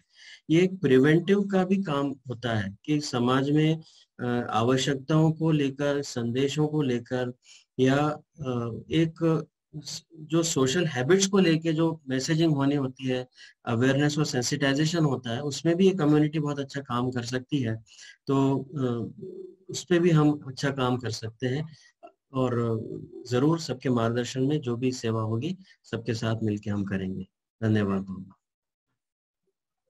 Thank you very much sir. Sanjay Agarwal sir. सभी को नमस्कार। मैं संजय अग्रवाल भोपाल से हूं और मनोहर दुबे साहब ने जब मुझे इस कार्यक्रम से जोड़ा तो ये मेरे बन के बहुत नजदीक इस तरह से रहा कि मैंने जो जीवन के अनुभव से पाया वो ये कि संपर्क और संवाद बहुत आवश्यक है और जिस प्रकार से हम मिलजुल के लोगों की मदद कर सकते हैं, क्योंकि हर व्यक्ति अपने आप में एक इंस्टीट्यूशन है, एक अपने आप में एक चेतना है, तो सिंक्रोनाइजेशन ऑफ एनर्जी, और उस नाते से अगर हम लोग मिलजुल के मदद करते हैं तो ये बहुत समाज में जरूरी है। मेरा मूल तत्व शिक्षा का है क्योंकि मेरे पिताजी टीचर हैं और वैसे कार्यरत मैं आयकर विभाग में डिप्टी कमिश्नर के रूप में भोपाल में हूँ, फिलहाल ट्रेनिंग सेंटर में हूँ। तो बस इसी के साथ मैं ये कामना करता हूँ हम सब लोग मिलजुल के बहुत अच्छा कार्य कर पाएंगे, समाज में अपना योगदान दे पाएंगे। सभी को नमस्कार और अभिनंदन। Thank you sir. Sudhir sir, आप मुझे सुन पा रहे? सुधीर कोचर सर।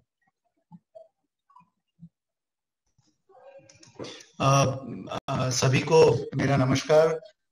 मेरा नाम सुधीर कोचर है। मैं एक साधारण सा लड़का हूँ, प्रशासनिक सेवाओं में हूँ। तो उप सचिव मुख्यमंत्री के पद पर अभी काम कर रहा हूँ भोपाल में, यहाँ पर पोस्टेड हूँ। मनोहर दुबे साहब हमारी प्रेरणा का स्रोत रहे हैं। मैंने देखा है कि जो काम उन्होंने शुरू किया है वो काम बहुत परफेक्शन के साथ चलता भी है और बहुत परफेक्शन से वो ऊंचाइयों को छूता है। इसीलिए बस उनका आंख मूंझ करके अनुसरण करने का मन करता है। इसीलिए मैं इस कार्यक्रम में जुड़ा हुआ हूँ। मेरी सिर्फ 3 चैलेंजेस हैं जो मैं अपने मन में सोच करके रखता हूँ कि इस कार्यक्रम से जुड़ना तो बहुत आसान है, लेकिन 3 चीजें मेरे मन में है, बस वो कह के मैं बात समाप्त करूंगा। पहली चीज ये है कि इसके साथ कंसिस्टेंसी बना के रखना। पहले दिन, दूसरे दिन, तीसरे दिन बहुत उत्साह रहेगा, लेकिन ये उत्साह लंबे समय तक चले और मैं इस काम से लगातार जुड़ा रहूं, नंबर 1। नंबर 2, जब मैं ये काम करूं तब मेरे मन में ये भावना नहीं आनी चाहिए कि मैं किसी के ऊपर कोई एहसान कर रहा हूं या मैं अपना टाइम किसी को दे रहा हूं। तो ये जो मैं वाला भाव है ये कैसे खत्म होगा, ये मेरी दूसरी चैलेंज है। और तीसरा मेरे सामने जो चैलेंज है वो ये है कि मैं, जैसा कि अभी बताया गया, विश्वास जी ने बताया कि सब परिवार को समय देते हैं, हम प्रशासनिक या अपने प्रोफेशन को समय देते हैं, अपने आप को समय देते हैं। तो ऐसा ना हो किसी दिन कि दुनिया कहे कि आपके पास पूरी दुनिया के लिए बहुत टाइम है लेकिन अपने घर वालों के लिए टाइम नहीं है। आप किसी को अपने घर में तो आप ढंग से किसी से बात करते नहीं, बाहर के लोगों के लिए समाज सेवा करते फिरते हो। तो ये 3 मेरे कंसर्न है। इन तीनों के साथ बैलेंस करके मैं कैसे ये काम बहुत अच्छे से कर पाऊंगा, मुझे लगता है कि ये चैलेंजिंग है और सर साथ में है, तो मुझे लगता है कि इस चैलेंज से हम पार पा पाएंगे। और बस अब मेरा तो सर एक ही तड़प है कि कब शुरू होगा। मतलब मैं चाहता हूँ सर ये शुरू हो, तो जितना जल्दी सर इसको शुरू कर सके उतना जल्दी हमारी परीक्षा शुरू होगी कि हम बोलते तो बहुत थे कि ये कर लेंगे वो कर लेंगे, एक्चुअल में हम कितना कर पाए, ये परीक्षा सर हमारी तभी हो सकती है। तो मेरा एक ही निवेदन है सर कि इसको भले ही बहुत छोटे प्लेटफॉर्म पे स्टार्ट करें, but we should start it now sir. It is the right time and high time to start it sir. Thank you so very much. धन्यवाद। Thank you Sudhir sir.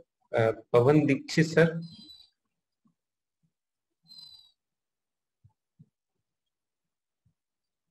Pawan sir, आप मुझे सुन पा रहे हैं? अपना माइक अनम्यूट कीजिए।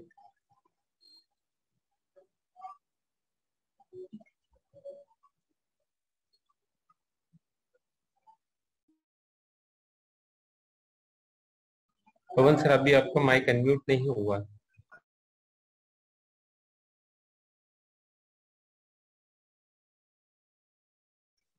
चलिए, शायद हो सकता है उनका कुछ network issue. KR Jain sir.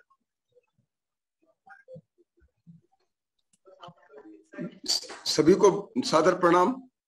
मैं KR जैन हूँ, सेवानिवृत्त अपर कलेक्टर हूँ। मैंने सर मनोहर दुबे सर के अधीनस्थ में बहुत काम किया है। यहाँ पर जितने भी वरिष्ठ अधिकारी हैं, मुझे उनके साथ सेवा करने का अवसर मिला है। मगर एक बात जो देखा है, इस बार हम महसूस कर रहे हैं, इस कोरोना काल में हर व्यक्ति को एक दूसरे की बहुत जरूरत पड़ी है और हर आदमी ने अपने आप को बहुत असहाय समझा है और इसमें टीम वर्क की और एक काम करने वाले की सख्त जरूरत थी, जिसका अभाव देखा गया है। और एक बहुत अच्छा कदम है, माननीय दुबे साहब ने इस काम को कर रहे हैं और ईश्वर से ही प्रार्थना है कि ये सब लोगों के मिलजुल के और सबके सहयोग से यदि अच्छे ढंग से हो जाता है तो कोरोना काल जैसी कोई परिस्थिति उत्पन्न होती है या अभी भी जो समाज के वरिष्ठ लोग हैं जिनको अकेले रहते हैं उनको इस तरह का कुछ लाभ मिल सकेगा, तो ये हमारी संस्था की बहुत बड़ी उपलब्धि होगी और इस कार्य को करने के लिए बहुत ही प्रसन्नता होगी। अभी माननीय श्री कोचर सर ने जैसा अभी कहा था कि ये बहुत ही कठिन काम है और कंसिस्टेंसी बने रहना बहुत जरूरी है। तो मैं इतना जरूर कहना चाहूंगा कि इसमें जो लोग जुड़े हैं वो इसी भावना से जुड़े हैं और मुझे ऐसा लगता है कि इनमें सब में कंसिस्टेंसी बनी रहेगी, ऐसा मेरा विश्वास है। और बहुत बहुत धन्यवाद। Thank you very much sir. Ramesh Bhandari sir.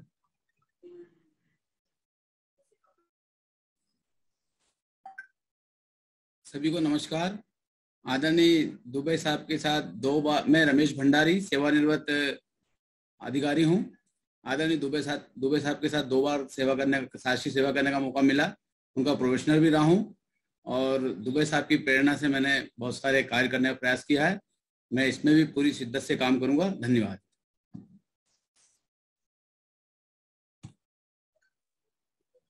KR Jain sir, अगर सुन पा रहे हैं तो प्लीज अपना माइक अनम्यूट करें। पवन KR जैन साहब बोल चुके हैं। सॉरी सर, पवन दीक्षित जी को बुलाना चाह रहा था। पवन दीक्षित जी रह गए और एक आईपैड से कोई जुड़े हैं, बस बाकी सबका परिचय हो गया है, मुझे ऐसा लग रहा है। हेलो जी सर। जी हाँ, सभी को नमस्कार। मेरा नाम पवन दीक्षित है, मैं ग्वालियर से हूँ और छोटा सा परिचय ये है कि 14 साल मैंने टेलीकॉम मल्टीनेशनल्स में गुजारे हैं और वो प्रोफेशन को अलविदा कहने के बाद तब से मैं निरंतर सामाजिक कार्यों में सक्रिय हूँ और सामाजिक कार्यों में विशेषकर वरिष्ठ नागरिक से लेकर और बच्चों और विभिन्न आयु वर्ग के लोगों के लिए काम करता रहा हूँ। इसके अलावा मैं वाटर कंजर्वेशन और मैसिव प्लांटेशन, इन 2 विषयों पे लगातार काम कर रहा हूँ क्योंकि ये मुझे लगता है बहुत आधारभूत आवश्यकता है नेचर की, जो कि अगर हमने समय रहते अगर पूरी नहीं की तो ये बैलेंस प्रकृति का बिगड़ जाएगा, जो कि हमने बहुत हद तक कोरोना में देखा। इसके अतिरिक्त मैं ब्रांड एम्बेसडर हूँ स्वच्छ भारत अभियान ग्वालियर नगर निगम का। तो पिछले 4 वर्ष से अपने शहर को लगातार नंबर 1 की ओर ले जाने का प्रयास कर रहा हूँ, जैसे कि अभी वर्तमान में इंदौर है। और अंत में मैं आनंद विभाग के साथ भी जुड़ा हुआ हूँ पिछले 4 वर्षों से, और आनंद विभाग की जो विभिन्न गतिविधियां हैं उनका न सिर्फ संचालन करना, उनमें कुछ आधारभूत उससे परिवर्तन हमारे समाज में आए, हमारे आसपास आए, इसका मैं निरंतर प्रयास करता रहता हूँ। और मैं ग्वालियर में हमारे आईटिम्बा के अध्यक्ष श्री BM शर्मा जी और मनोहर दुबे जी दोनों का बहुत आभारी हूँ कि इस महत्वाकांक्षी और बहुत ही महत्वपूर्ण एक कॉन्सेप्ट से मुझे जोड़ा है और मुझे लगता है कि जितना मेरे में सामर्थ्य होगा मैं अपनी इसमें भूमिका अदा करने का संपूर्ण प्रयास करूंगा। धन्यवाद।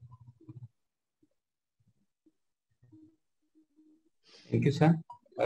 मैं अब आगे आनंद शर्मा सर को आमंत्रित करना चाहूँ। मेरे ख्याल है समीरा नए हमारे बीच में, उनका परिचय केवल रह गया है, बाकी लोगों का हो गया है, तो वो अपना परिचय दे दें सबको, उसके बाद में आगे। नमस्कार, मैं प्रोफेसर समीरा नईम हूँ और इनिशिएटिव ऑफ इनर चेंज के साथ जुड़ी हुई हूँ। राज्य आनंद संस्थान मध्य प्रदेश के लिए समन्वय का कार्य कर रही हूँ और अपने आप को पूरी तरह से आदरणीय मनोहर दुबे जी के साथ जोड़कर स्व अवलोकन सत्रों में और जहां जरूरत होती है वहां काम करने के लिए तैयार। Thank you sir. धन्यवाद सभी सदस्यों का। वैसे कुछ नाम ऐसे थे जिनका हमने परिचय लिया, वो किसी परिचय के मोहताज नहीं थे, जैसे कि गोविंद नामदेव जी, एहसान कुरैशी जी या राजीव वर्मा जी, इनको सब लोग जानते हैं। लेकिन एक औपचारिकता बस इन लोगों ने भी अपना परिचय दे दिया है। फिलहाल हमारे दोनों ही विशिष्ट वक्ता हैं, गोविंद नामदेव जी और एहसान कुरैशी जी। मैं गोविंद नामदेव जी से पहले अनुरोध करूंगा कि वे अपना संबोधन दें। आनंद जी, मैं एक बात कहना चाहूंगा। जैसी कि शुरू में मनोहर जी ने जिक्र किया था, बॉम्बे में एक फ्लैट में वृद्ध महिला मृत पाई गई थी, उस विषय में उस समय नहीं कह पाया अपने परिचय के वक्त। मैंने और मेरी संस्था ने और एक और संस्था ने मिलकर इसी पर आधारित एक नाटक किया था, एकल नाटक, और उसका नाम था लाइफ ऑन फोन, और उसके करीब 3-4 शो भोपाल में हो चुके हैं। मध्य प्रदेश शासन के संस्कृति विभाग ने भी उसका एक शो कराया था और उसे बहुत अप्रिशिएट किया था। बहुत लोगों ने उससे प्रभावित हुए थे और उससे बड़े इमोशनली अटैच हो गए थे। तो मैं सिर्फ ये जिक्र करना चाहता हूँ कि उसी पर आधारित, और उसमें वो एकल अभिनय मेरी पत्नी ने किया था, रीता वर्मा ने, तो मैं ये अपने उसमें ऐड करना चाहता हूँ। धन्यवाद। जी बहुत बहुत धन्यवाद सर। आपने ये जो जानकारी दी वो सभी लोगों के लिए बड़ा बहुमूल्य है और प्रेरणा स्रोत है। वैसे आपके विभिन्न प्रेरणास्पद का चीजों से हम लोग अपने अरेरा क्लब में रूबरू होते रहते हैं। तो मैं अब गोविंद नामदेव जी से अनुरोध करूंगा कि अपना जी स्वागत है गोविंद। फोटो ले लो ना, निकालते हैं।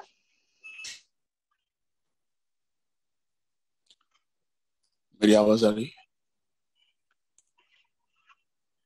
आ रही है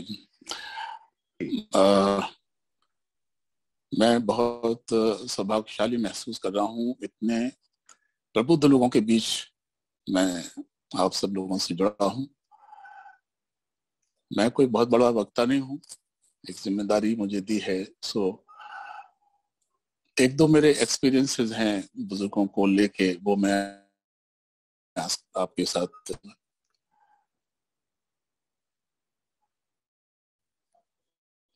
देश में जब से संयुक्त परिवार के कंसेप्ट का धीरे धीरे खात्मा हुआ है, हमारे समाज के बुजुर्गों पर आफत टूट पड़ी है।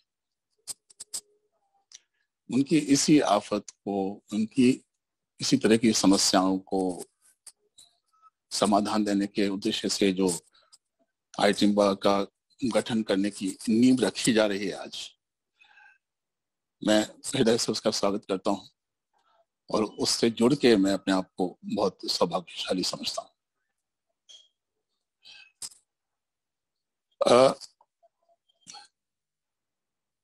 कुछ एक्सपीरियंसेस हैं मेरे जो बुजुर्गों की समस्या से जुड़े हुए हैं, आपके साथ शेयर करता हूं। मैं पिछले 8 सालों से मैं आ जा रहा हूं। केरल में मेरी बेटी का ब्याह हुआ है, इस वजह से आना जाना मेरा केरल में लगा हुआ है। इसी दौरान केरल के एक ऐसे गांव में जाने का मुझे मौका मिला जहां सिर्फ बुजुर्ग रहते हैं। उनके बेटे बेटी का भविष्य चमकाने के उद्देश्य से बड़ी बड़ी नौकरियां कर रहे हैं, पैसा कमा रहे हैं और गांव में उन्होंने बड़े बड़े बंगले बना रखे हैं और उन बंगले के रख रखाव के लिए अपने पेरेंट्स को वहां बिठा दिया है। और थोड़ा ये है कि उन्होंने अपने पेरेंट्स के लिए बंगले बना दिए और वो पेरेंट्स बेचारे उन बंगलों के बरामदे में बने हुए झूले पर दिन भर बैठे रहते हैं।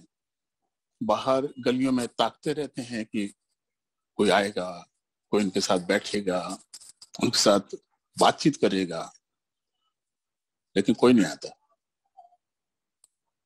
वजह है कि कोई बच्चा भी नहीं है उन गांवों में। उनके बेटे बेटी ने विदेश जाके वहां शादी करा लिए या फिर यहाँ शादी करा के वो अपने स्पाउस को लेके विदेशों में चले गए। यहाँ कोई बच्चा नहीं है। कैसी स्थिति है। इसी तरह की सिचुएशन मैंने गुजरात में भी देखी। गुजरात में नवसारी के पास मुझे शूटिंग करने का मौका मिला। वहां के आसपास के गांव में हमने शूट किया और वहां भी एक ऐसा गांव हमको मिला जहां सिर्फ बुजुर्ग रहते हैं, बिल्कुल इसी तरह से जिस तरह से केरल में है।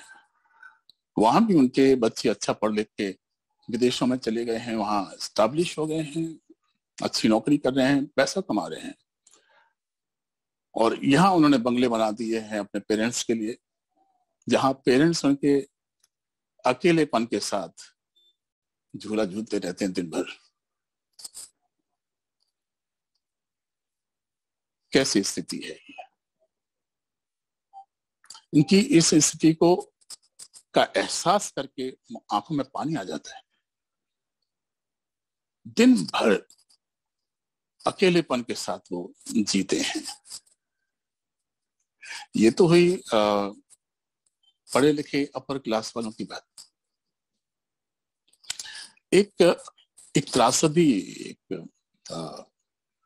लोअर मिडिल क्लास के बुजुर्गों से जुड़ी हुई आपके साथ शेयर करता हूं। मैं सागर का हूँ और लगातार मेरा सागर आना जाना होता है।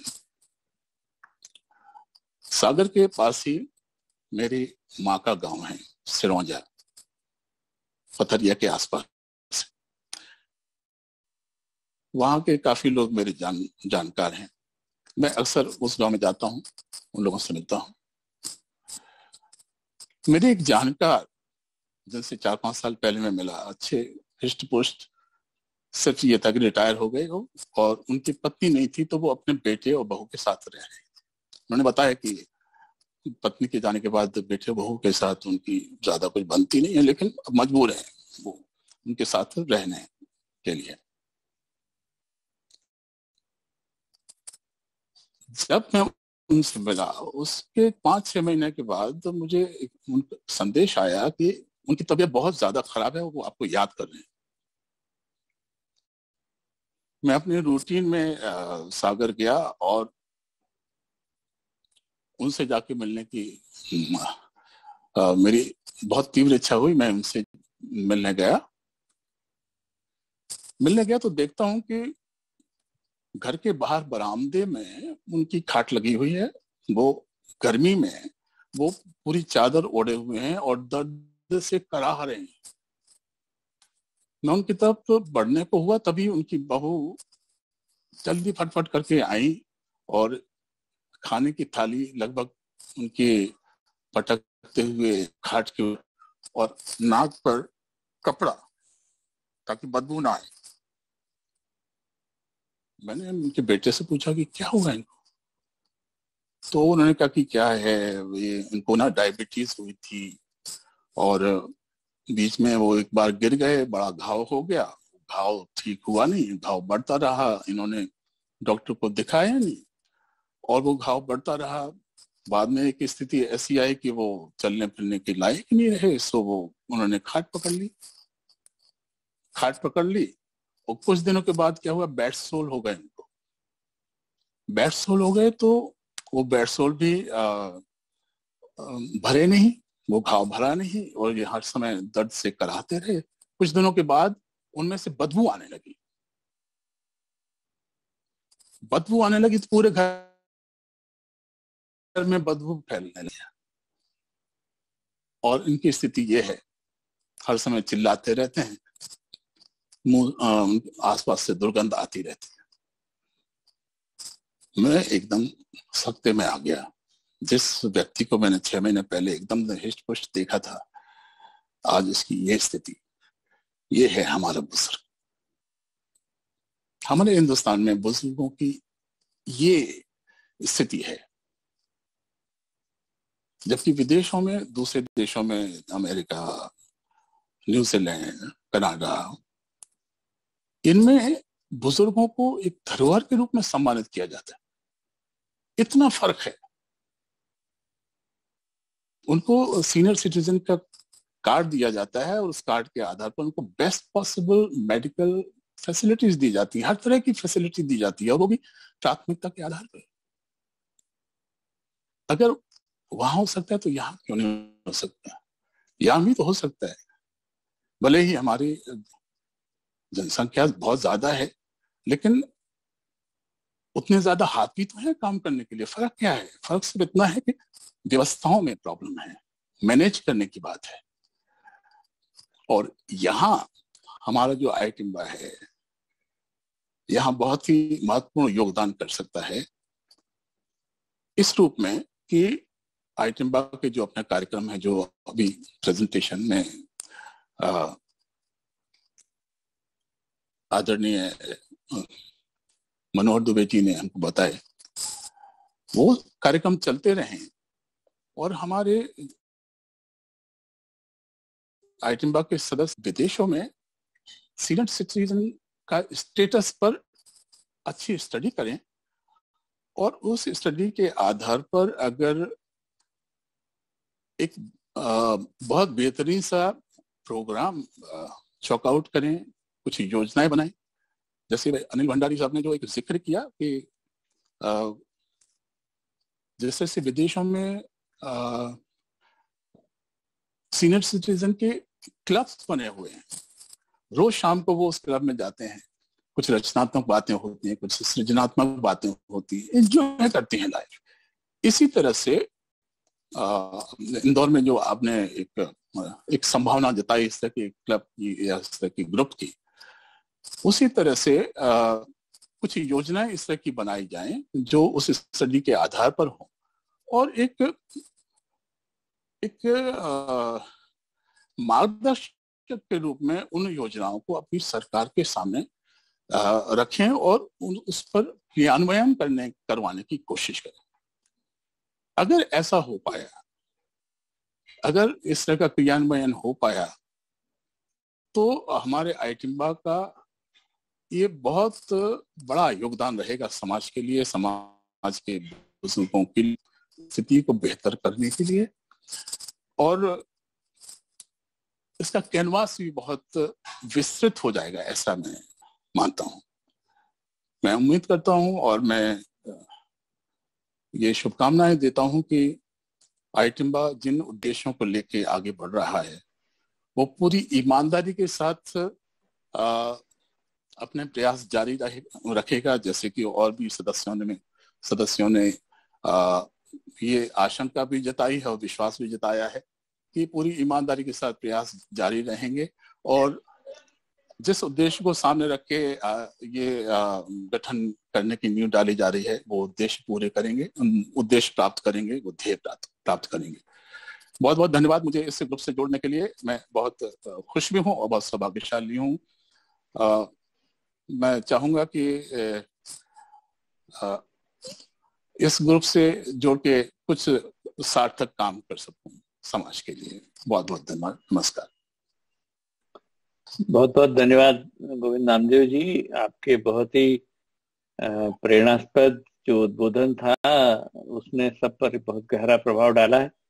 बड़ी बात यह है कि आपने जो कुछ भी बातें कही वो सब दिल से कही, जो हम सब ने गहराई से महसूस की है, और मैं समझता हूँ कि आपके उद्बोधन से हमारे जो बाकी सदस्य हैं उसके उद्देश्यों के बारे में और अच्छे से जान पाएंगे। मैं अब अनुरोध करूंगा आदरणीय एहसान कुरैशी जी से कि वो अपना उद्बोधन दें, जिनको हम बहुत पहले से टीवी में और विभिन्न माध्यमों में सुनते आए हैं।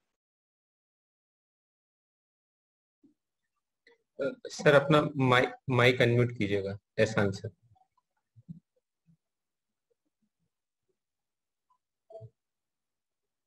अब जी अब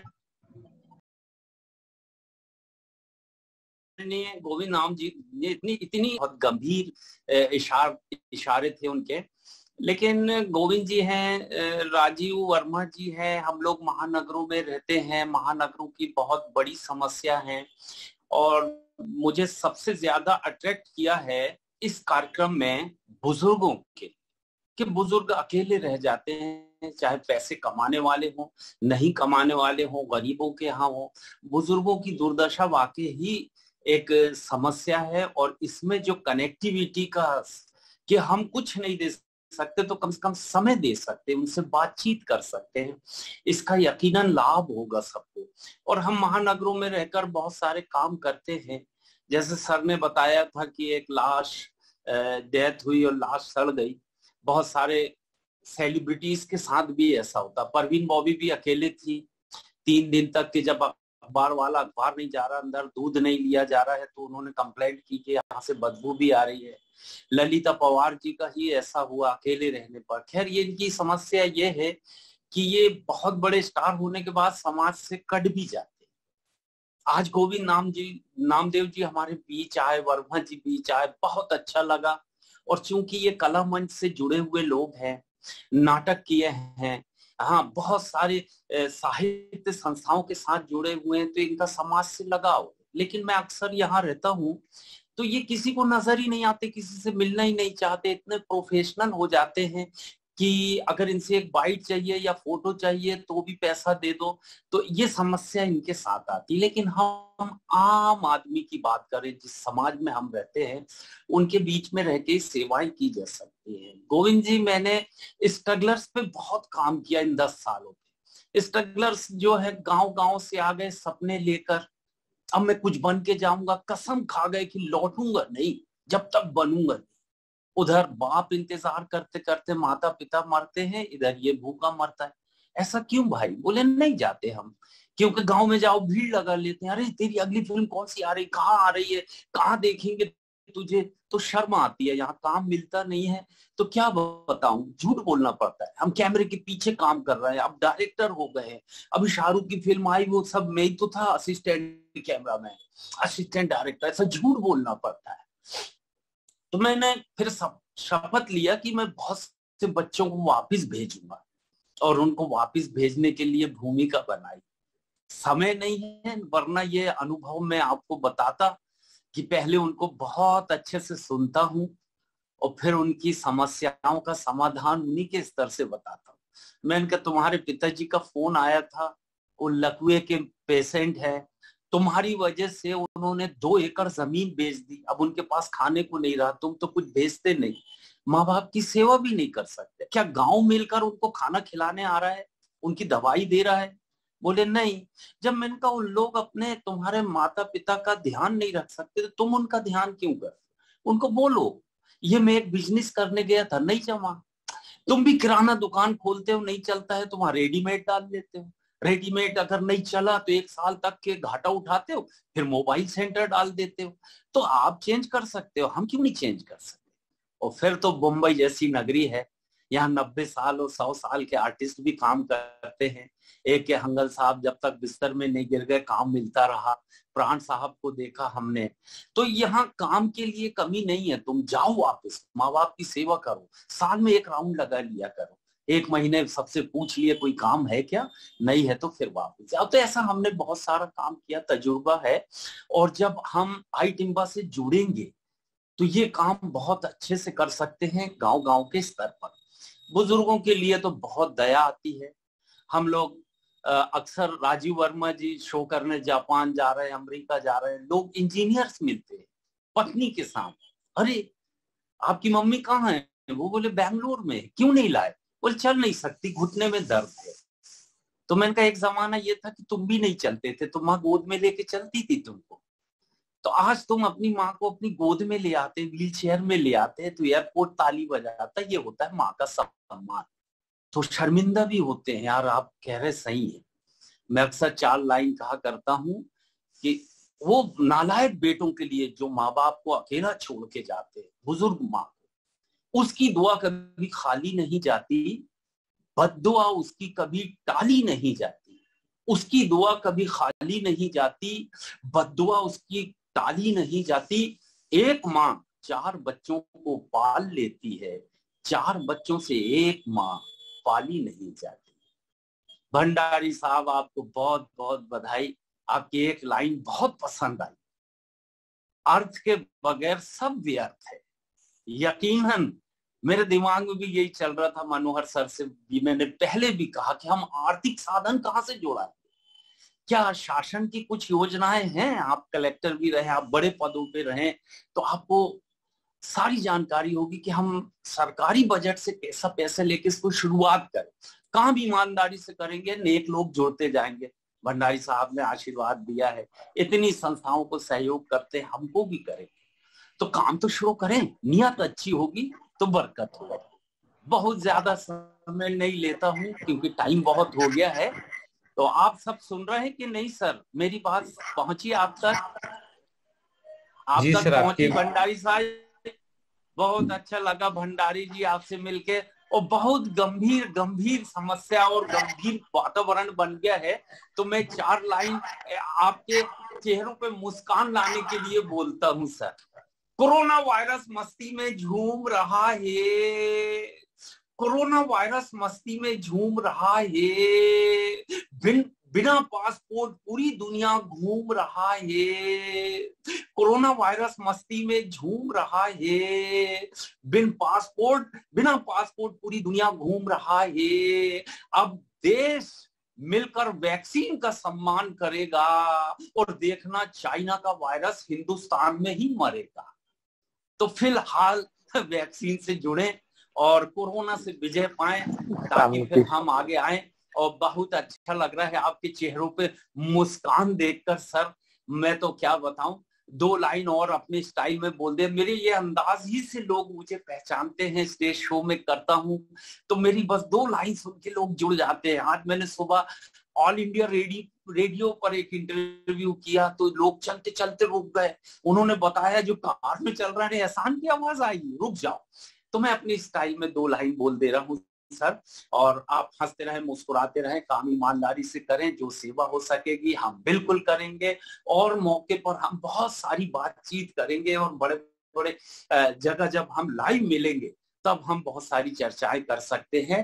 बस आप सबके लिए 2 लाइन की दुआ करता हूँ। हंसते गाते बीते आप सब हर घड़ी हर पल, हंसते गाते बीते आपका हर घड़ी हर पल, और दिल से यही दुआ करता है एहसान कुरैशी ओरिजिनल। जी मैं ओरिजिनल हूँ, वो मेरे 20 डुप्लीकेट हैं, जिसमें मध्य प्रदेश में 5 लड़के हैं जो मेरी स्टाइल में मेरे अंदाज में लोगों को हंसाते हैं और पैसा कमाते हैं। लेकिन मैं चलो किसी के काम आ रहा हूँ, ये अच्छी बात है। ऑल द वेरी बेस्ट, हमारी शुभकामना है आईटिम्बा के साथ, और जैसी सेवा हो सकेगी करेंगे सर। और गोविंद नामदेव जी कभी हमसे मिल लिया करें सर, महानगर में है, कांक्रीट के शहर में है।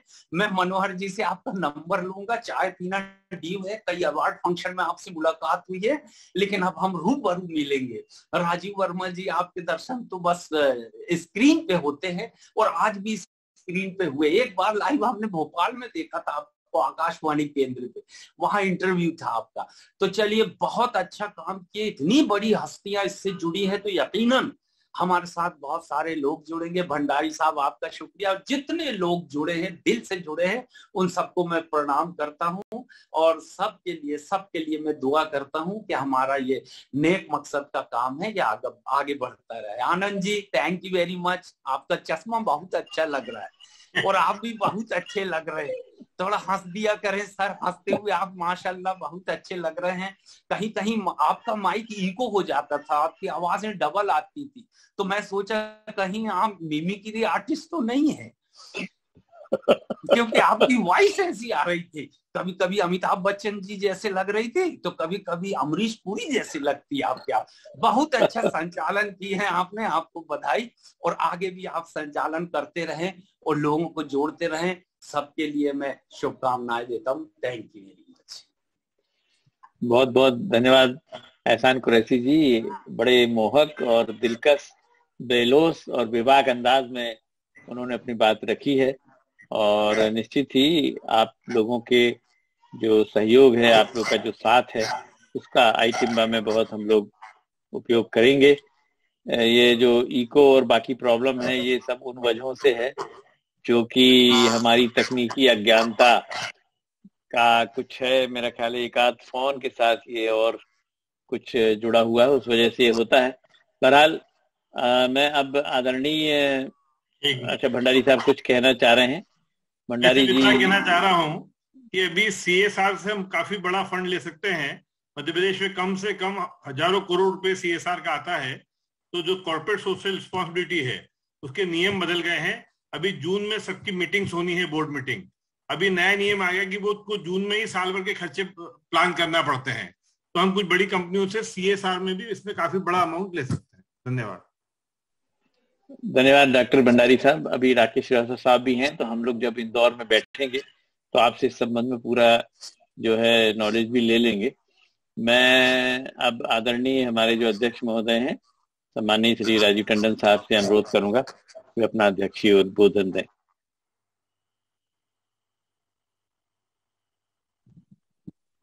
आनंद जी, आवाज आ रही है? पहले बता दीजिए, are you able to listen? Okay, thank you. आप सभी को बहुत बहुत धन्यवाद, बहुत बहुत स्वागत कि आपने आज करीब 1.5-2 घंटा हमारे को इस कार्यक्रम के लिए दिया। मैं मनोहर जी को बहुत बहुत धन्यवाद देता हूं कि उन्होंने, मैं इसको नाम दे दूंगा टीम मनोहर, उन्होंने इतने अलग अलग फील्ड के लोगों को जोड़ लिया। मैं जितनों का नाम मेरे को ध्यान है सबका बोलता जाऊंगा। सबसे पहले राजीव वर्मा साहब को बहुत बहुत धन्यवाद दूंगा। उन्होंने इतने इंकरेजिंग वर्ड बोले कि 72 साल की उम्र में भी वो समय देने को तैयार है। ये अपने आप में दिखाता है कि उनकी जील कितनी जुड़ी हुई है और मध्य प्रदेश से वो कितना जुड़े हुए हैं। मध्य प्रदेश उनका घर है, पूरे मध्य प्रदेश वालों के उनके बहुत एक्सपेक्टेशन है।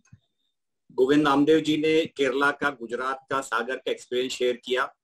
बहुत बहुत धन्यवाद सर आपको कि आपने भी अपना समय निकाला, और चाहूंगा केवल हम मीटिंग्स में ना मिले परंतु आपके नाम से बहुत सारे लोग भी इन चीजों से जुड़े। जैसे सागर एरिया आप कवर कर रहे हैं, एहसान कुरैशी जी को हम लोग हमेशा बचपन से देखते हुए चले आ रहे हैं। सिवनी, हमारे जबलपुर का रहने वाला हूँ, तब से जानता हूँ सिवनी के बारे में। आपने हमको इस माहौल में बहुत रियल हैप्पीनेस का एनवायरनमेंट ला दिया।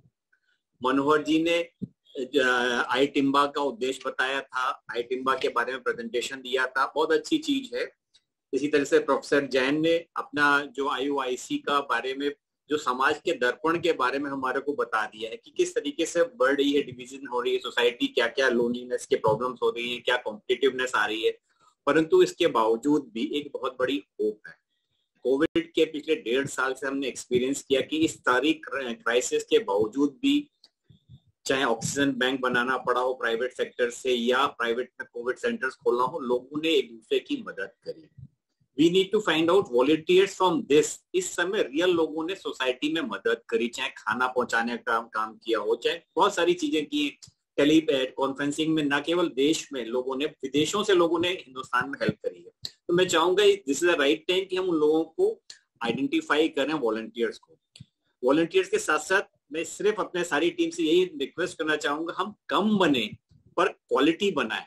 हम बहुत ज्यादा ना फैलें, धीरे धीरे फैले, परंतु जो भी हैं डेडिकेटेड लोग हैं, जैसे कोचर जी ने बोला था वो तीनों चीजों के बारे में, वो चीज के बारे में बिल्कुल ध्यान रखें। कंसिस्टेंसी के बारे में, साथ ही साथ आई सिंड्रोम से दूर हटने के बारे में, और साथ ही साथ पहले हम देख लें हम अपने परिवार को समय दे रहे हैं या नहीं दे रहे।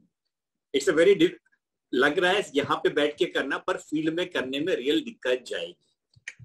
तो हमारे जो भी वॉलंटियर्स रहें, कम बनाए पर पायलट प्रोजेक्ट के रूप में धीरे धीरे हम सबको जोड़ना शुरू करें, और जहां भी स्टार्ट करें छोटे प्रोजेक्ट के रूप में ही करें। हमारी सोसाइटी के बहुत बड़े उद्देश्य हैं, परंतु एक चीज में अगर हम सक्सेसफुल होते हैं तो धीरे धीरे हम बढ़ जाएंगे। मनोहर जी के पास जो टीम है, जिसमें राकेश हैं, आनंद हैं, PM शर्मा जी हैं, सतीश हैं, सब मेरे साथ काम कर चुके हैं, कहीं ना कहीं साथ में रहे हैं। बहुत कैपेबल लोग हैं, बहुत रिसोर्सफुल लोग हैं, और इतना experience, varied experience, rich experience लिए हुए हैं जो सबको जोड़ने में बाधा रखते हैं। मैं I will not doing justice अगर मैं डॉक्टर भंडारी और मैडम रजनी भंडारी के बारे में ना बोलूं। आप लोगों के पास बहुत बड़ा एक्सपीरियंस है, आपने इस फील्ड में काम किया है, आपको इसमें प्रॉब्लम्स मालूम है, और कहाँ से हम कैसे आगे बढ़े और कैसे अपने वॉलंटियर्स सेलेक्ट करें, उसके लिए आपका गाइडेंस हम लेते रहेंगे। आप सब लोग को बहुत बहुत धन्यवाद। बहुत ही अच्छी शुरुआत है, परंतु again with the word of caution कि हम जो हमारे सुधीर भाई ने कहा था, सुधीर कोचर जी ने कहा था, उसको जरूर ध्यान में रखते हुए आगे बढ़े। आप सबका बहुत बहुत हृदय से धन्यवाद। Thank you. मैं अब आदरणीय अध्यक्ष महोदय के अध्यक्षीय उद्बोधन के पश्चात समीरा नईम जी से अनुरोध करूंगा कि वे आभार ज्ञापित करें। धन्यवाद sir. Initiation of inner change IOIC, जिसके लिए आज हम सब लोग इस सभा में मौजूद थे, आप सबका हृदय से बहुत बहुत आभार और धन्यवाद, क्योंकि हम आई टिम्बा पे बात कर रहे हैं और जो समूह इस समय हमारे साथ है वो सब अत्यंत अनुभवी, प्रभावकारी, संवेदनशील, वरिष्ठ साथी हैं, जिनके बीच में आज आई टिम्बा के बारे में जिक्र हुआ है, जिसमें महत्वपूर्ण रूप से हमने हर पल हर समय ये देखा कि समय और संबंध, संपर्क और संवाद के साथ हम समय का विनिमय या ट्रांजैक्शन ऑफ टाइम कैसे करें। आप सब लोग जिस एज ग्रुप में अभी चल रहे हैं उसमें जाहिर है हम बहुत अनुभवों के साथ ये देख पा रहे हैं कि हमारे सीनियर सिटीजन्स को समय की बहुत आवश्यकता है, लेकिन इस समय यूथ को भी बहुत सारे काउंसलिंग और गाइडेंस की आवश्यकता होती है। बच्चे अलग अलग जगह रहते हैं, पढ़ते हैं, उन्हें खाने से लेके पढ़ने से लेके बहुत सारी चीजों की जरूरत है। तो ये एक तरह का ऐसा जेस्चर तैयारी कर रहा है आई टिम्बा कि हम सब लोग एक दूसरे के लिए काम कर पाए, एक दूसरे से मदद की दरकार कर पाए और बहुत सहज स्वीकार्य समय के साथ। और जैसा कि अर्थ पे लगातार बात हो चुकी है तो उस पर भी हम ही लोगों को जिम्मेदारी से अपनी अपनी भूमिका का निर्वहन करना होगा, ऐसा मेरा अपना सोच है। और अंत में जैसा कि कहा गया है कि हमें synchronisation of energy, self energy, जब हम सारे समय को अपना मैनेज करते हैं, आप सब लोग जिस अनुभव के साथ जिन पदों पर रह के काम कर रहे हैं, उसमें से बहुत छोटा सा समय यदि हम आईटिम्बा को अपने अनुभवों को शेयर करने के लिए देंगे, तो मुझे लगता है कि ये एक पहल पूरे मध्य प्रदेश ही नहीं, पूरे हिंदुस्तान और हिंदुस्तान से बाहर तक के जो हमारे लोग अलग अलग जगह विदेशों में बैठे हैं, उनके लिए भी एक सुकून भरी एक बयार होगी कि हाँ, हमारे माता पिता के लिए, हमारे बच्चों के लिए, हमारे परिवारजनों के लिए कोई है पहुंचेगा। तो मुझे याद आ रही है 4 पंक्तियां जो बहुत ही मेरी को लग रही है कि बहुत एप्ट हैं कि चिट्ठी पत्री खतों किताबत के मौसम फिर कब आएंगे। जो हालात अभी कोरोना ने पैदा कर दिए हैं, हम सब देख रहे हैं। चिट्ठी पत्री खतों किताबत के मौसम फिर कब आएंगे, रब्बा जाने सही इबादत के मौसम फिर कब आएंगे। तो जैसा कि डॉक्टर अनीता जैन ने कहा था कि हमारे सारे मंदिर मस्जिद गुरुद्वारे सब बंद हैं, लेकिन ये जो इबादत हम लोगों ने शुरू की है आज, शायद यही सही इबादत है और हम इसे जन जन तक पहुंचा पाएंगे। मैं आभारी हूँ श्री राजीव वर्मा जी की, मैं आभारी हूँ श्री गोविंद नामदेव जी की, श्री एहसान कुरैशी जी की, हमारे अध्यक्ष श्री राजीव टंडन जी की, हमारे संचालक श्री आनंद शर्मा जी की, डॉक्टर भंडारी और श्रीमती भंडारी, हमारे सभी अन्य साथी, हमारी वरिष्ठ सहयोगी डॉक्टर अनीता जैन की, आदरणीय मनोहर दुबे जी का संग सानिध्य और साथ इस आईटिम्बा को कहाँ तक पहुंचाएगा, ये आप सब लोगों के साथ ही मिलकर संभव है। आप सबका बहुत बहुत आभार समय, समझ और सोच देने के लिए। आईटिम्बा IOIC इनिशिएशन ऑफ इंटरचेंज की ओर से मैं आप सबका हार्दिक आभार ज्ञापित करती हूँ। धन्यवाद।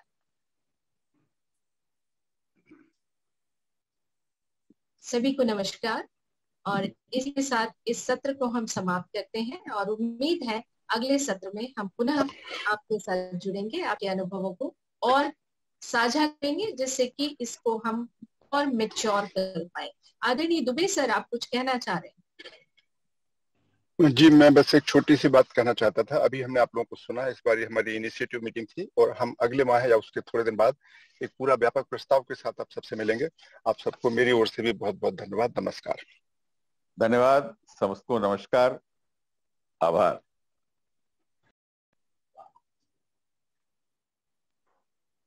बहुत बहुत धन्यवाद, नमस्कार।